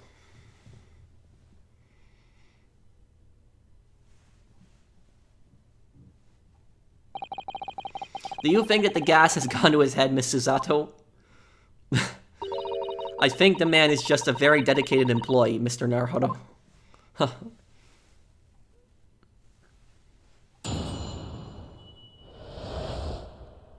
The Altamonte Gas Company's investigation. I'm proud to be the company's East End branch investigator and meter money collection agent. Altamonte gas meters accept through penny bits, each coin given customers about 2 hours of gorgeous gas. And yet, the meter in Mr. Shamspeare's room didn't have a single coin in it. The meter doesn't appear to have been tampered with, though, and the collection agent has the only key. Somehow, he's using all the flaming gas he wants without paying a penny. If that's not thieving, what is? So the gas has been used, and there's no coins in the box. Pray forgive the discourtesy. So I was right. The relevance of this testimony caused me to turn to my hallowed chalice. So basically, the gas man comes in with the key, opens up the box, takes the money out, but there's no money inside. I wonder. Wait a second. A lot of soap was found in this house, or this apartment. Look, see soap? right there, and there was more soap found in the window. And look, there's liquid right there. And remember we saw like a red thing in, this thing accepts coins, right? Wait a second. Look, right here. I think I know how he was cheating the gas company. What he was doing is, he was making coins out of soap. That's how he was cheating the gas company. He makes coins out of soap, he puts them in here, it activates the gas, and it heats up the room. The room gets heat up, and then what happens is, he never opens up the box, because the coin melts. The soap coin, or whatever is coin on that soap, melts because of the heat. Because it's right on the wall next to the heat, right next to the pipe, so the box is going to heat up as well. That fake coin, the soap coin, melts, and that's why there's water here. That is why there's liquid. I think I figured out how his scam works.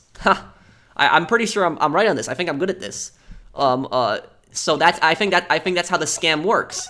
Is there's like, he makes kind of like soap coins, he puts them into that, and I think I got it now. That's why there's nothing in the box, because it melts. What do you mean by that remark, Lord Van Zeeks? Did the mustached Nipponese poison the gangling excuse for an actor, or didn't he? That is all that should concern this court, and yet now we must listen to this. Abhorrence.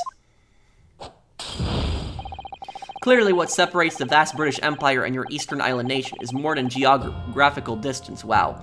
What an ignorant man. But this could turn out to be crucial testimony. The cross-examination must go ahead. Man, how much stuff are you gonna break? Do what you will. Lord Van Zeeks appears to be in a violent mood. Yes, he does. An attempted poisoning, and an incident of gas theft with no supporting evidence. It's true that they would appear completely unrelated at first glance, but I wonder, the truth tends to be buried in the most unusual places, and the first step in uncovering it will be to establish just who and what this man really is. This man's some kind of imposter. It's all just a show. Who is he really? He's some type of scammer. I'm proud to be the company's East End branch investigator and meter money collection agent. Hold it! So does that mean you enter people's houses in order to empty their gas meters? That I do. Have to try to catch people when they're in, then I ask permission to come inside and do my business. Does that mean you've been into Mr. Natsume's room before as well as that of Mr. Shamspeare? Well now, interesting you should bring that up, because I wouldn't believe how little money was in his meter. I mean, how that pair of them survived the winter is beyond me. It really is. Knowing Mr. Natsume, he probably spends all his gas money on books. And then when he's finished reading them, he probably burns them for warmth. You will kindly reiterate your statement about the gas meters themselves, Mr. Meterman. Not much to say really, but as you wish.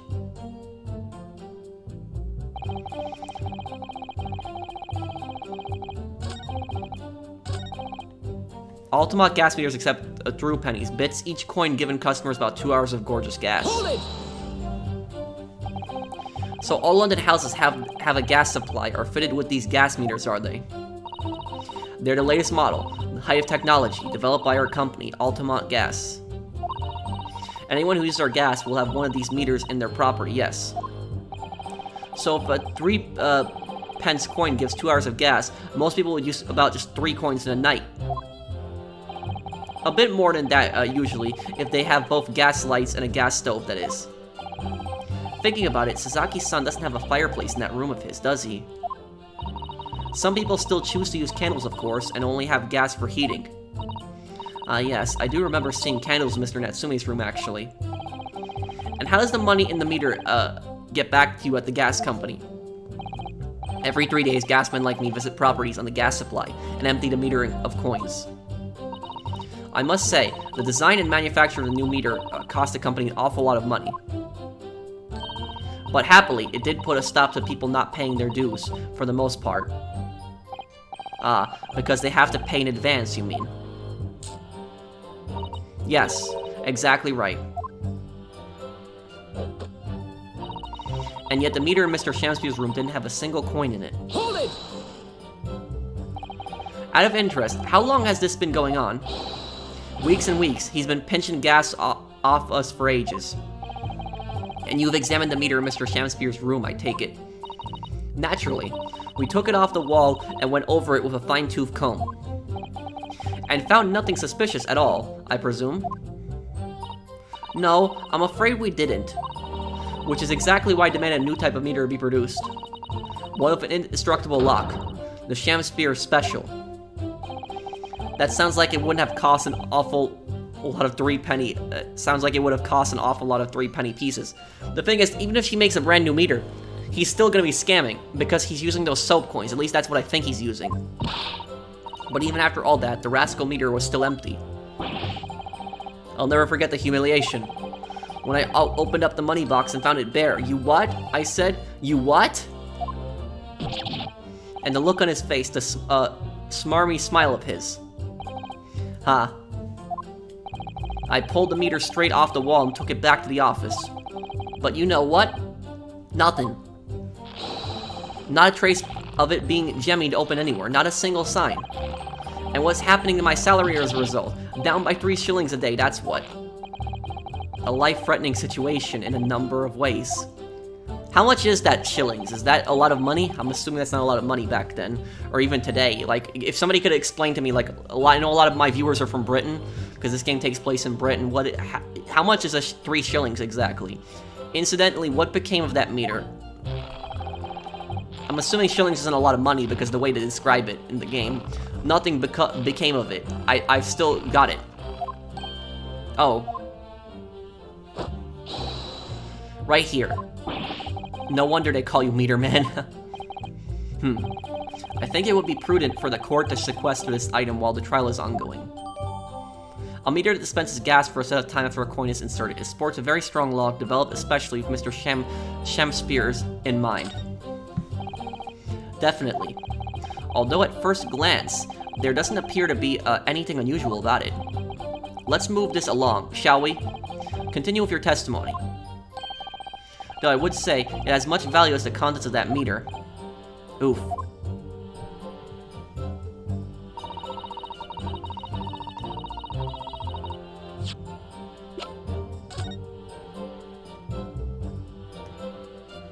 This is the meter.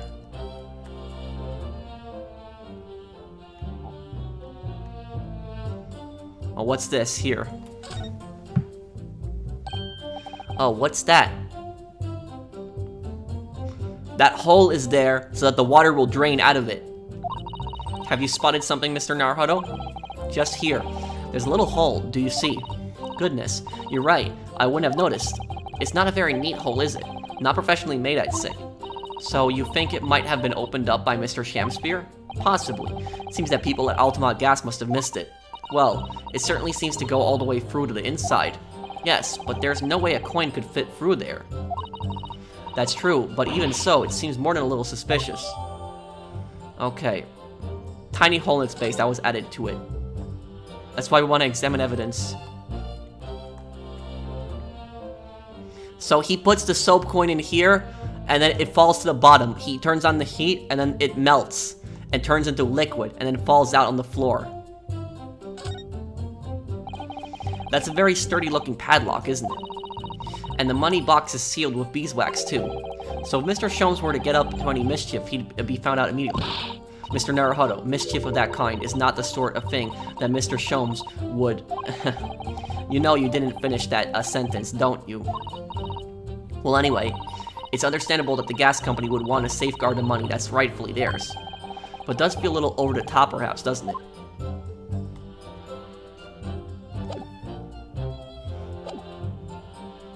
The meter doesn't appear to have been tampered with, though, and the collection agent has the only key. Hold it! I wonder if I can bring up the hole. There's only one key for all your meters? Well, in truth, there's another key in the company vault at our main office. But even if someone had somehow managed to get a hold of a key, we'd know if the coin box had been opened. Oh? How? I came up with a rather clever way to expose any little shenanigans as it happens. Would you care to explain? Well now, in order to empty a meter, you have to unlock the padlock and remove the cover. But when I close the cover again, I stick a little beeswax seal on it, you see? A seal. Like the sort of thing you'd put on an envelope, you mean? Something like that, yes. So that's what that envelope thing was on the floor. Basically, you can't remove the cover again without breaking the seal. Now, in the case of Mr. Shamspeare's meter, there weren't no coins inside at all, as I said, but the seal was broken. But the seal wasn't broken. But the seal hadn't been broken either, because he's not opening the box. The coins are melting. So that would mean Mr. Shamspeare somehow managed to steal coins from inside the meter without opening it. It would seem so, but that would be impossible. Nope, it's not. It's fake coins. Somehow he's using all the flaming gas he wants without paying a penny. If that's not thieving, what is? Hold it! How do you know that he's been using gas, though? Well now, since I started investigating this bloke, I've been to his room more than a few times, and on every single occasion, his lamps have been blazing and his stove pounding. It's the middle of winter, and he still turns to me, sweat dripping down his cheeks, and says, "Get thee to a nunnery." Hamlet, indeed. Ah, I could wring that bloke's neck. I got all hot under the collar, but still. Every time I open the flaming meter, it's empty. He's robbing me of my salary, too. What's wrong with the world? Where's the justice? But how can Mr. Shamspeare possibly be stealing the money? I don't understand. The simple explanation is right before your eyes. What?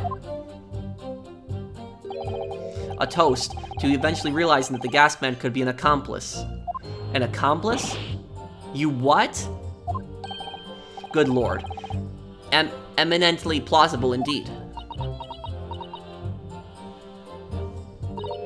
Well, what do you have to say for yourself? Oh please, Lady Quimby, I'm a faithful worker.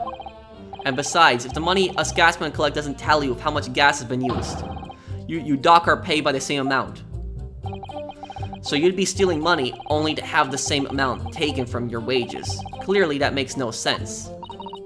Perhaps it's a case of losing the battle to win the war. No. I'm not gonna stir up the hornet's nest. If I went stealing from the company, I'd be finished.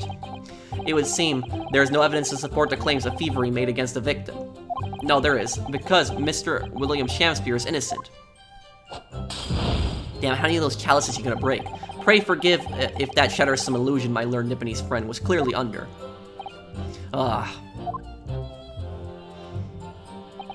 I certainly didn't expect to uncover another crime that looks like it's been taking place in the very same room.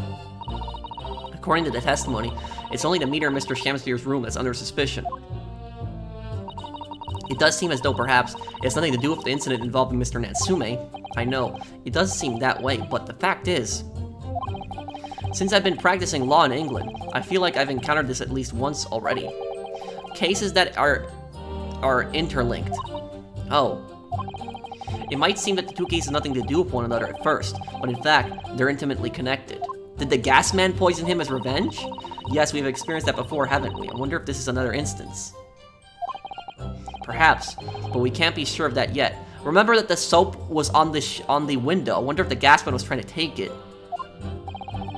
If the Altamonte Gas Company has been investigating Mr. Shamspeare so earnestly, there must be something to it. But then, how has he been managing to steal their gas?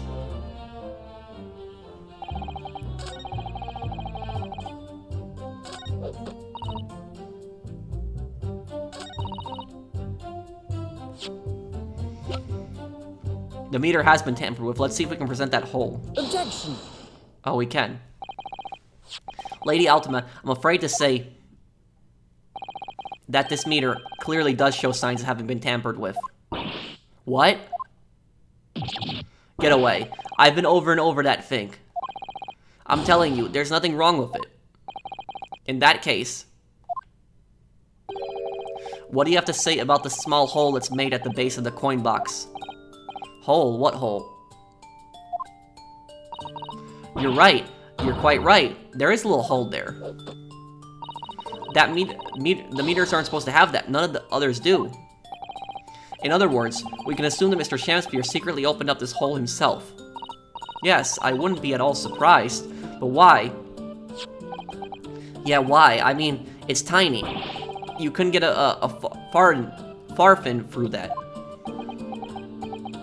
Because the coins are melting. Lady Altamonte. I wonder if you could give the court some more details about your meter design. What sort of details? Well, what I'd specifically like to know is how it differentiates coins. The weight. It's probably the weight. How does the meter tell the difference between different coins?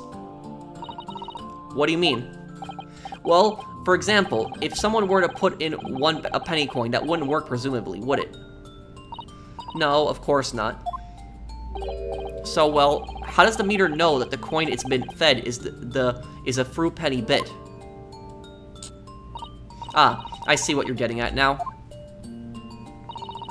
The meter tells coins apart by their shape and size, which includes their thickness. I get it. So he's basically making the look. So my theory about the soap coin is right. So he's making a coin that's the same size and the same thickness as a through penny. And so what he's doing is he's putting them inside the meter, and he turns on the heat. The heat is used, and then what happens is that because that little hole that's in the meter, the soap coin melts in the floor. That's why there's water there. I'm pretty confident in my theory that this is right. So that's what he's doing. He's not opening up the box. He's making fake coins. A through penny bit is about 3/4 of an inch in diameter, you see. Other coins just won't fit. I see. It's clearly been very well thought out.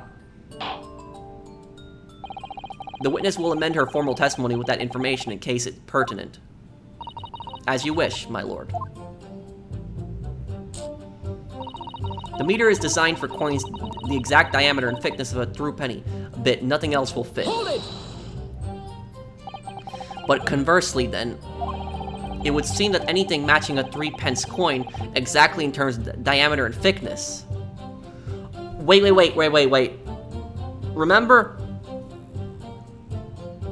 Remember when we saw that red thing inside the soap? I wonder if that was a coin. So he already had one coin, and he would just mold it into the size. I got it now. Could equally well be used. Would that be true? Well, yes, in a way. The weight comes into it to a certain extent as well. We thought of that through anyway. If I find any fake coins inside the coin box when I empty the meter, the contract says the customer has to pay 100 times the amount they billed as a fine. Wow, 100 times the amount. We live for moments like that. Us gas men do. Live for them. Ha ha ha. It would seem that the gas company has thought of everything. Woohoo! Hurrah for gas. Hurrah for cash. Altamont all the way. That's quite enough of that. Remind me how big are through penny bits? About 3/4 of an inch across. What do you think, Mr. Naruhodo? Is this 2-centimeter measurement significant? Or perhaps there's some other aspect of the meter's construction that we should be focusing on. Yes, you may be right. Perhaps I should try a different tack here.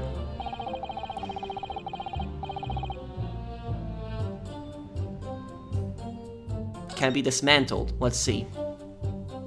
We'll just explore that possibility. How can the meter be dismantled? Dismantled?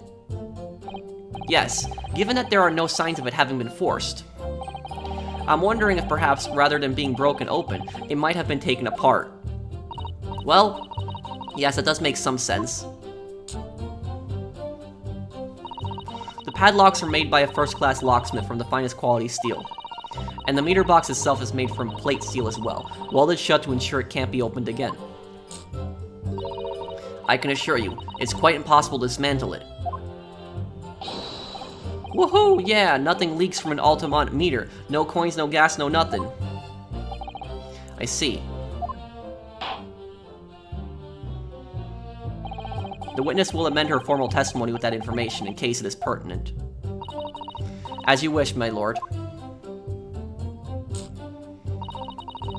All joints in the meter are welded shut, and the lock is made from solid steel. There's no way to dismantle it. Hold it! No, we need the information about the coin. Has anyone ever tried? Oh yeah, they've tried, but they've all given up before long. After all, if they actually broke the meter, the company would be able to take legal action. Yes, that makes sense. What do you think, Mr. Naruhodo? Is it welded steel construction significant? Or perhaps there's some other aspect of the meter's construction that we should be focusing on. So I just wanted to explore that avenue right there about the tampering, but it's about the coin size. It's the coin size. Okay. Skip this, we've seen this already. This is the answer right here.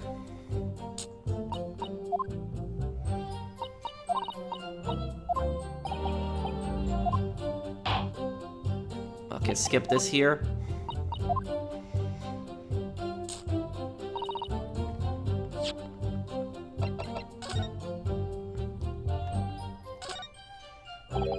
Oh, look at this bar of soap. I can look at it again.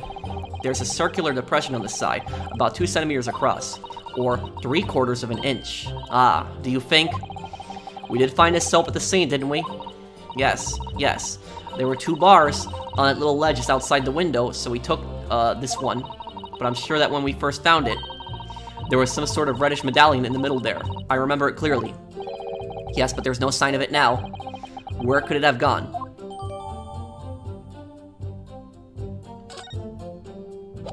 Okay, we updated that information. Let's present this. Objection. Yup, we're right. We got it. If the diameter and thickness were to be correct, the meter would accept any object as it were a threepenny bit. Is that correct? Yes, that is correct. Well, by something of a coincidence, while we were investigating in Mr. Shamspeare's room, we found a particular item that matches the dimensions perfectly. Something the same size as a threepenny bit? What was it? The item in question is this. What? Have you been inhaling gas as a bar of soap? It certainly looks nothing like a threepenny bit, I must say.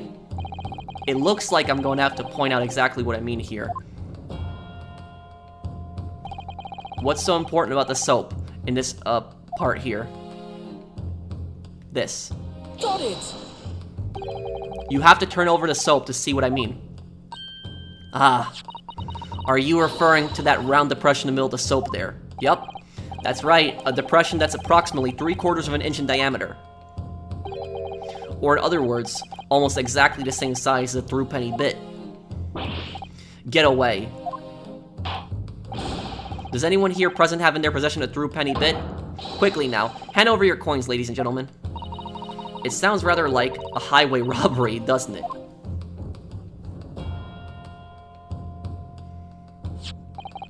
Thanks to a kind member of the public in the gallery, I have here a threepenny bit. Now, to see if it fits. My word, it couldn't be more snug. Yes, as I suspected. This, without a doubt, is a vital clue to explain how the Altamonte gas company is being defrauded. Yup, you see that right there? That's the Ace Attorney theme. We're on the right track. We got this guy now. How his scam works with the... I was right with my theory on the soap coins. Well, I don't believe it. I just love it when that theme kicks in and you're on the right track. So, your assertion amounts to what? That some inferior bar of soap has a tentative connection to the theft of gas? Yes. The depression in the soap was clearly made by a threepenny bit. I must concur, at least, that pushing a coin with some force into a poor quality bar of soap, such as this, is a remarkably simple way of replicating the coin's shape. And then you could use, well, some melted wax or something to pour it into the mold. You could make fake coins in no time. Yup.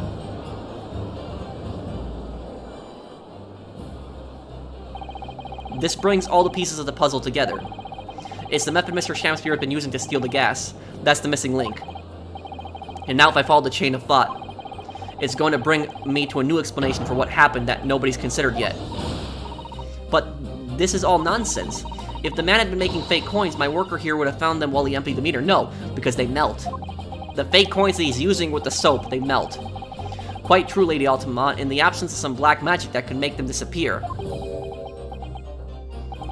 I see. That's what we're dealing with, is it? There is one form of black magic that could cause the fake coins to disappear into thin air, yes. Exactly. And the meter here gives it away. What on earth? There are remnants of the magical method used, visible on the gas meter taken from the victim's room. If that is your assertion, counsel, the defense will identify these remnants for the court at once. Where on the meter can the remnants of the method used to make the fake coins disappear be seen?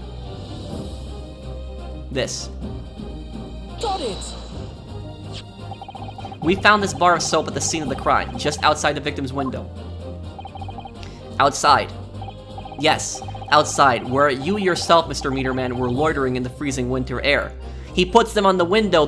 It all makes sense now. He puts the soap on the window because he doesn't want the soap to melt when it's warm in the room. So he keeps it outside because in the cold the soap's not gonna melt and it's gonna keep the shape. And it's also where it hardens. So he pours the material in. What he's using to replicate the coins in the soap, he pours the material in. It hardens in the cold. It freezes and hardens in the cold. Then he puts it into the meter. The meter takes it and it melts. It thinks that it's a coin when it's really a fake coin. I get it.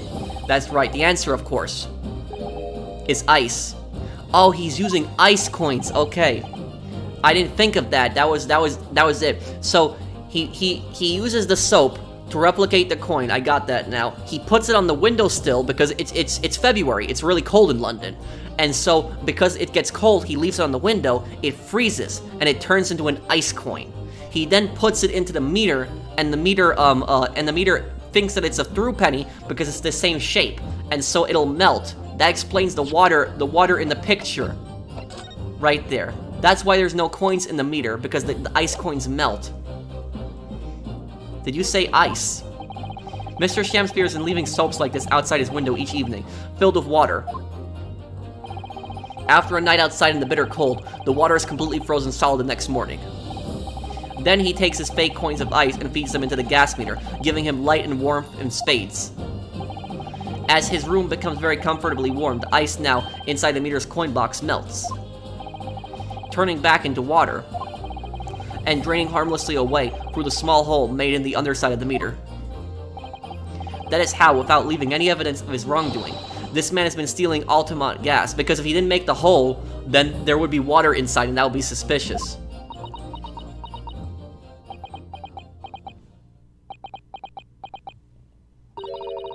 Just like that. So simply. Is he trying to make us look like idiots? He's been fooling us all with some bars of soap and some water. That's right, madame.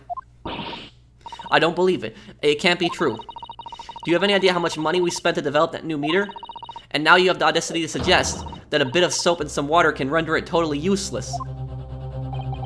I'm fairly sure I didn't design it. Evidence. Sorry? I want evidence. If you're going to stand there and tell me our meters are rubbish, I want to see proof. She's very good at enforcing accountability, isn't she? Well, let's tell her the water. Very well, Lady Altamont. If you'd like evidence, I'll provide it. What? Mr. Naruhodo, are you saying you actually have evidence to support this theory?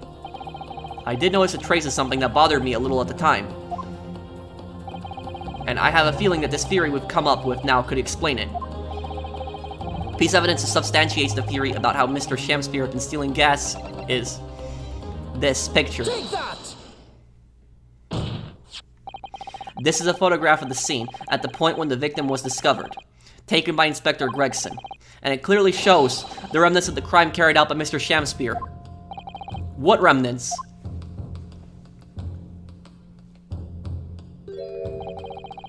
Here you can see the gas meter on the wall in Mr. Shamspeare's room. Now, look closely at the floorboards directly underneath the meter. Yep, water. What is that? Some kind of grubby stain. Almost certainly, it's a water stain, resulting from the liquid that drained out the hole made in the meter. Ah. If one coin gives around 2 hours of gas usage and the occupant was heating his room in all his waking hours, we can imagine he would have used around 10 of his fake coins each day. The melting ice inside the meter's coin box would have been dripping out almost constantly, leaving a stain on the floor. This is awful. And there's further evidence too. Mr. Shamspeare slumped over his table, apparently having consumed strychnine. And right next to him is a bar of soap, broken in half. You're right. It would appear to me, then, counsel, that the man was eating the soap, was he? No, he was getting ready to use the coin. Pardon me for disagreeing with your lordship, but... certainly not.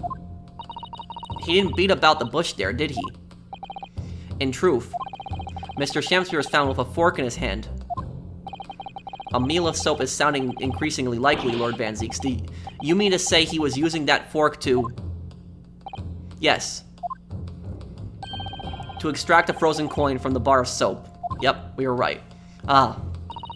But the bar broke in half. So perhaps it didn't go very well. Good gracious.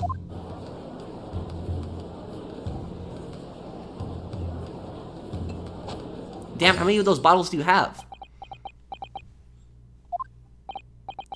Lord Van Zieks? I was throwing my hand up in despair, and happened to catch my hallowed bottle on the way. Pray forgive my maladroit mistake. What is the meaning of this, counsel? Allow me to pose my learned friend a question. What exactly do you establish with your most recent cross-examination? I was worrying that he was going to get to that. We've proven that the guy's a scammer. We've proven that he lied about the gas. He's stealing the gas. But now, how does this prove that Natsume had nothing to do with the murder? That's the thing. It's linked. Somehow it's linked. This is not a coincidence.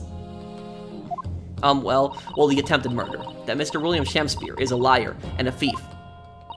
In other words, that his testimony is unreliable. That is a good point, Susato. That's it. That's exactly it. Very well. Let us assume the man is a liar. Now, allow me to pose another question.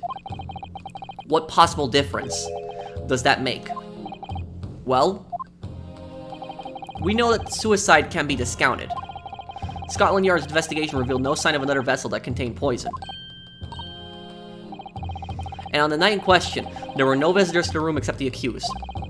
The young gas man's testimony, which we have no reason to doubt, has confirmed that.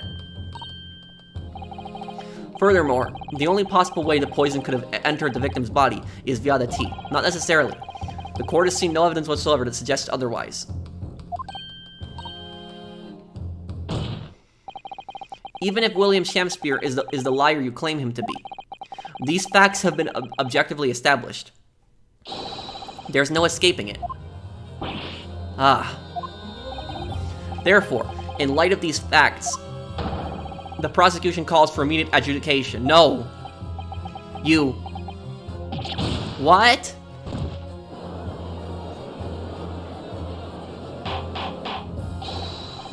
Order, order. Well, counsel, how does the defense respond? Mr. Naruhodo. What was the point of that last cross-examination? Did it actually get us anywhere? Or did it make no difference at all, like Lord Van Zieks is saying? Raise an objection. No, this isn't over. The defense will not rest. What? But counsel, you've successfully explained everything. You've identified and substantiated the unscrupulous method employed by Mr. Shamspeare to consume gas. What more is there to discuss? Lord Van Zieks just highlighted 3 facts in order to make his point. But contrary to what he would have the court believe, not all of them have been objectively established at all. What are you trying to say, my Nipponese friend? At least one of the so-called facts is an assumption made due to lack of evidence. But the situation has changed now, following the cross-examination of the latest witnesses to take the stand. Don't be absurd. What is this nonsense? Yes, when you bring everything we've learned so far together and consider it as a whole, it's clear. There's a question that we now need to reconsider, namely, was someone else responsible? Was there another visitor? Was the poison in the tea?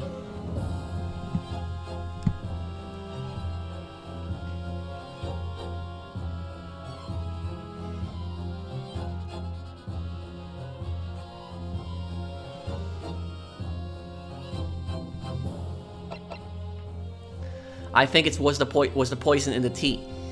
Because the thing is, though, is remember the bars of soap were on the window.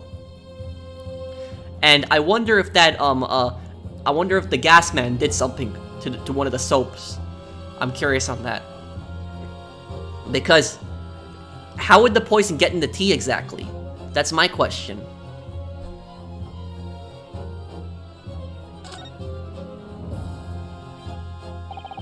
We've all been led to believe that the strychnine poison that afflicted Mr. Shamspeare was in the tea brought to him by Mr. Natsume, but that's conjecture at best. Objection!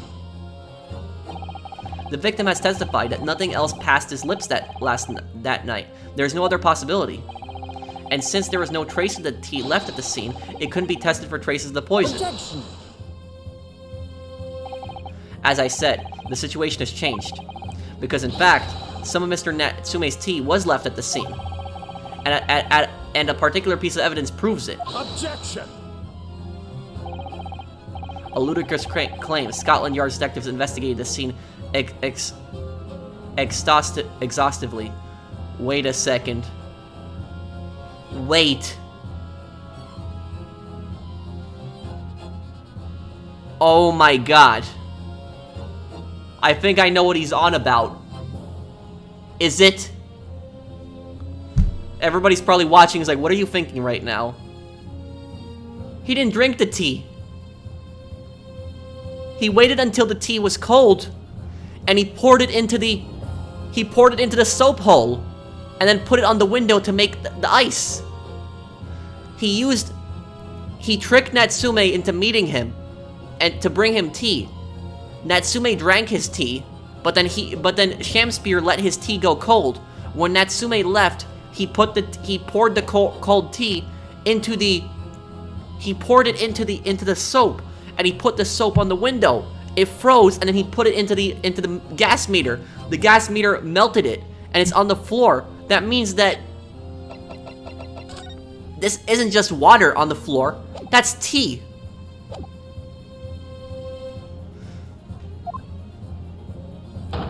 What evidence are you suggesting they missed? The defense has made a bold claim indeed. Very well, counsel. Present your proof. What evidence from the scene of the crime can tell us about the nature of the defendant's tea? Look how this left a stain. Which cup is this? Hang on, this is Natsume's cup. This must be the cup that Mr. Shamspeare was drinking from then. It's stained on the inside. Tea does that, I'm afraid. Even green tea. Oh, really? I've never noticed before. You've never noticed? Well, I never leave it in the cup long enough to leave a mark. I like to gulp it down. Drink tea while it's hot. That's the Japanese way, isn't it? Oh dear, so many people seem to have the wrong idea about our culture. Most of them are Japanese. So Natsume drank his tea really fast. That's why there's no mark. And just to confirm, this is Shamspeare's tea again. Yup, okay.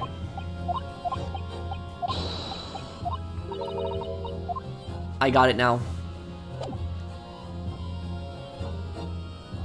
Take that!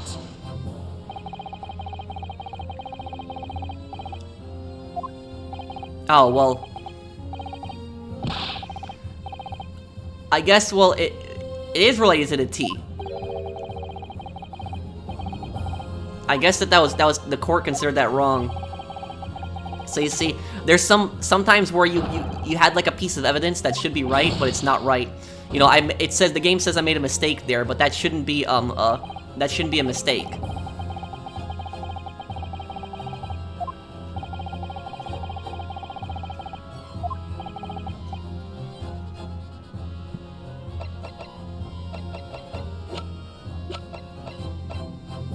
It's this photograph.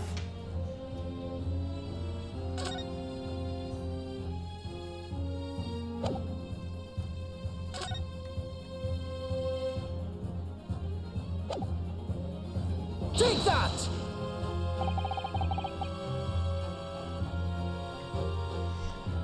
Great, that's wrong too.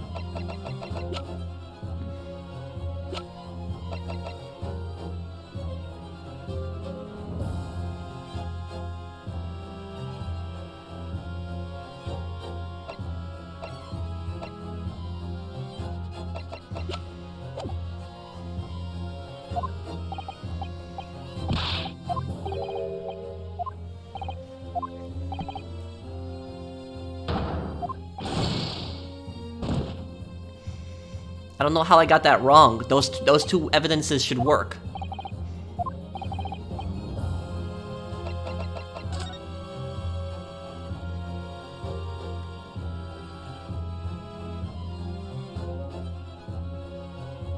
Oh great, my controller died at the worst possible moment too. 1 second, guys, let me get a charger. Okay, here we go. Okay. Sorry about that, everyone.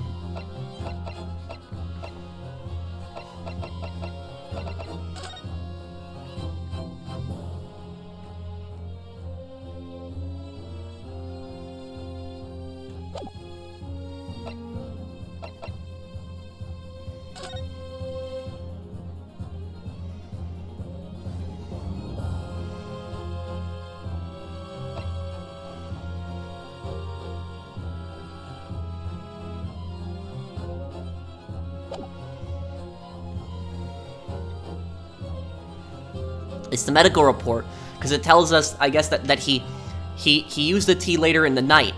I'm guessing it's this. Take that! Oh no, come on. I'm making so many mistakes right now, but it's...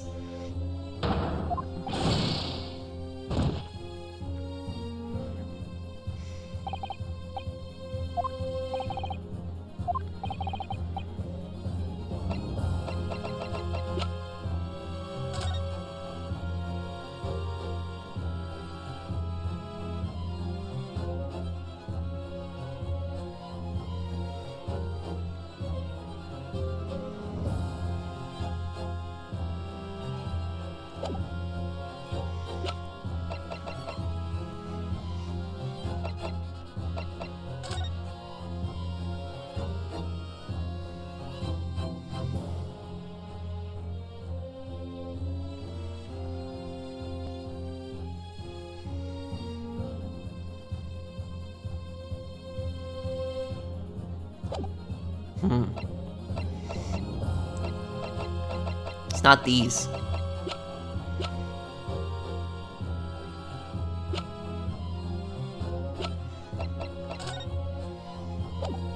What evidence from the scene of the crime can tell us about the nature of the defendant's tea?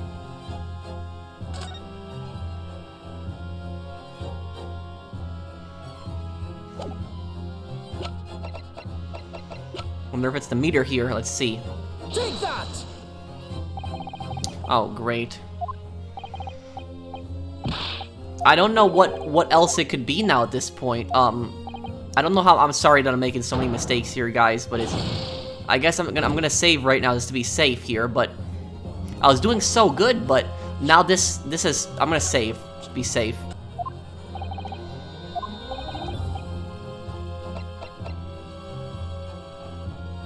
Take that!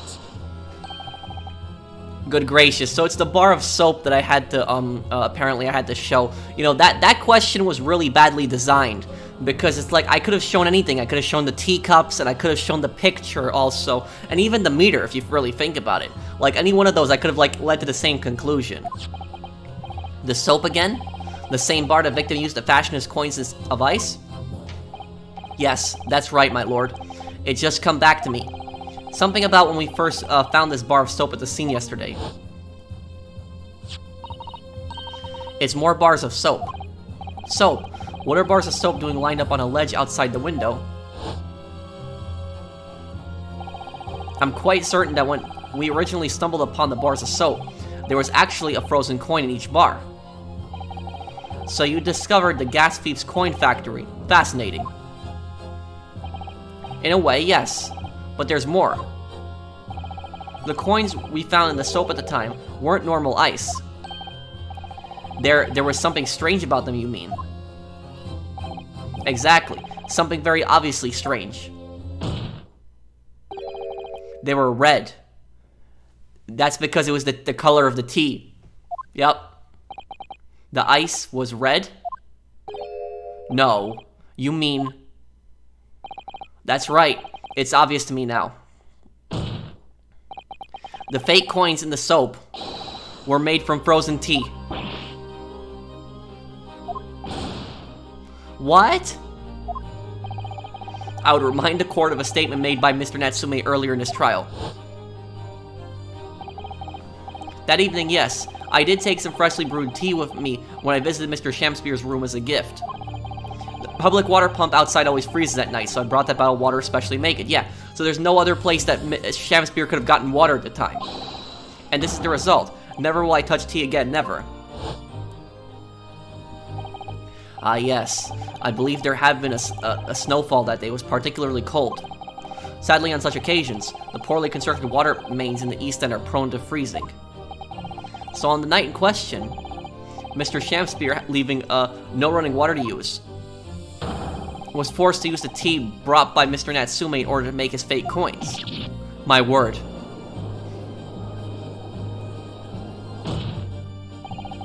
There were 2 bars of soap on the window ledge when my judicial assistant and I investigated the scene. That's right, and we only borrowed one of them.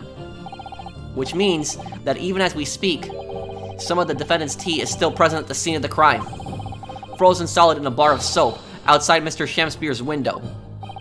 Extraordinary. Earlier today, Inspector Gregson informed the court that even if 1 drop of the tea remained, Scotland Yard would be able to find it and analyze it for poison.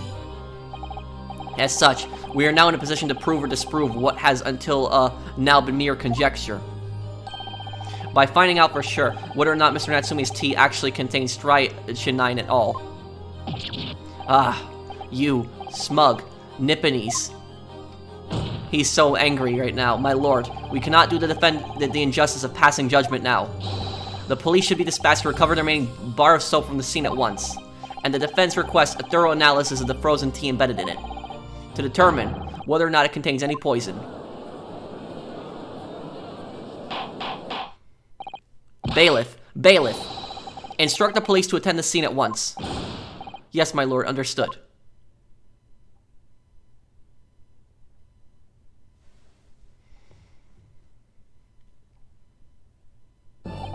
It would seem we have no choice but to suspend these proceedings for the time being.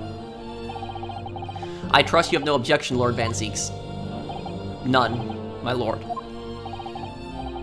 Scotland Yard will recover the tea from the scene and carry out the requisite tests immediately. The trial will resume at the same hour tomorrow. The prosecution and defense may conduct further investigations as appropriate in the interim. Yes, my lord.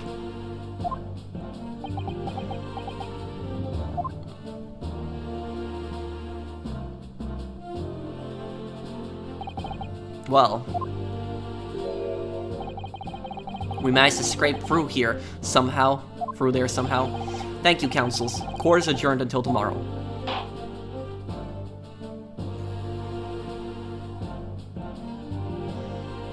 To be continued. So it leaves off here. So I did pretty well in that case, or the first, first trial part there. I think I did pretty well. It just kind of pissed me off that that I was getting that wrong there at the end, because I really could have. I knew what he was getting at. I knew that the tea was what was used, and I could have pointed to the teacups because it showed that there was Natsume drank his tea right away, so there was no stain. But for his cup, Shamspeare's cup, there was a stain. So I could have said that he had poured the tea into the soap. That's what I was getting at. But it's just showing the soap directly, or showing the teacups, or the stain on the floor. Like, there's just so many things that I could have really shown in that situation. But I guess the game specifically wanted me to show the soap thing. But I would have done that part with no mistakes if it hadn't been for that. But thank you guys for watching. I hope you guys enjoyed it. We'll see where this case goes, and I'll have the next part for you guys as soon as I can. Thank you guys for watching. I'll see you guys in the next one. Take care, everyone.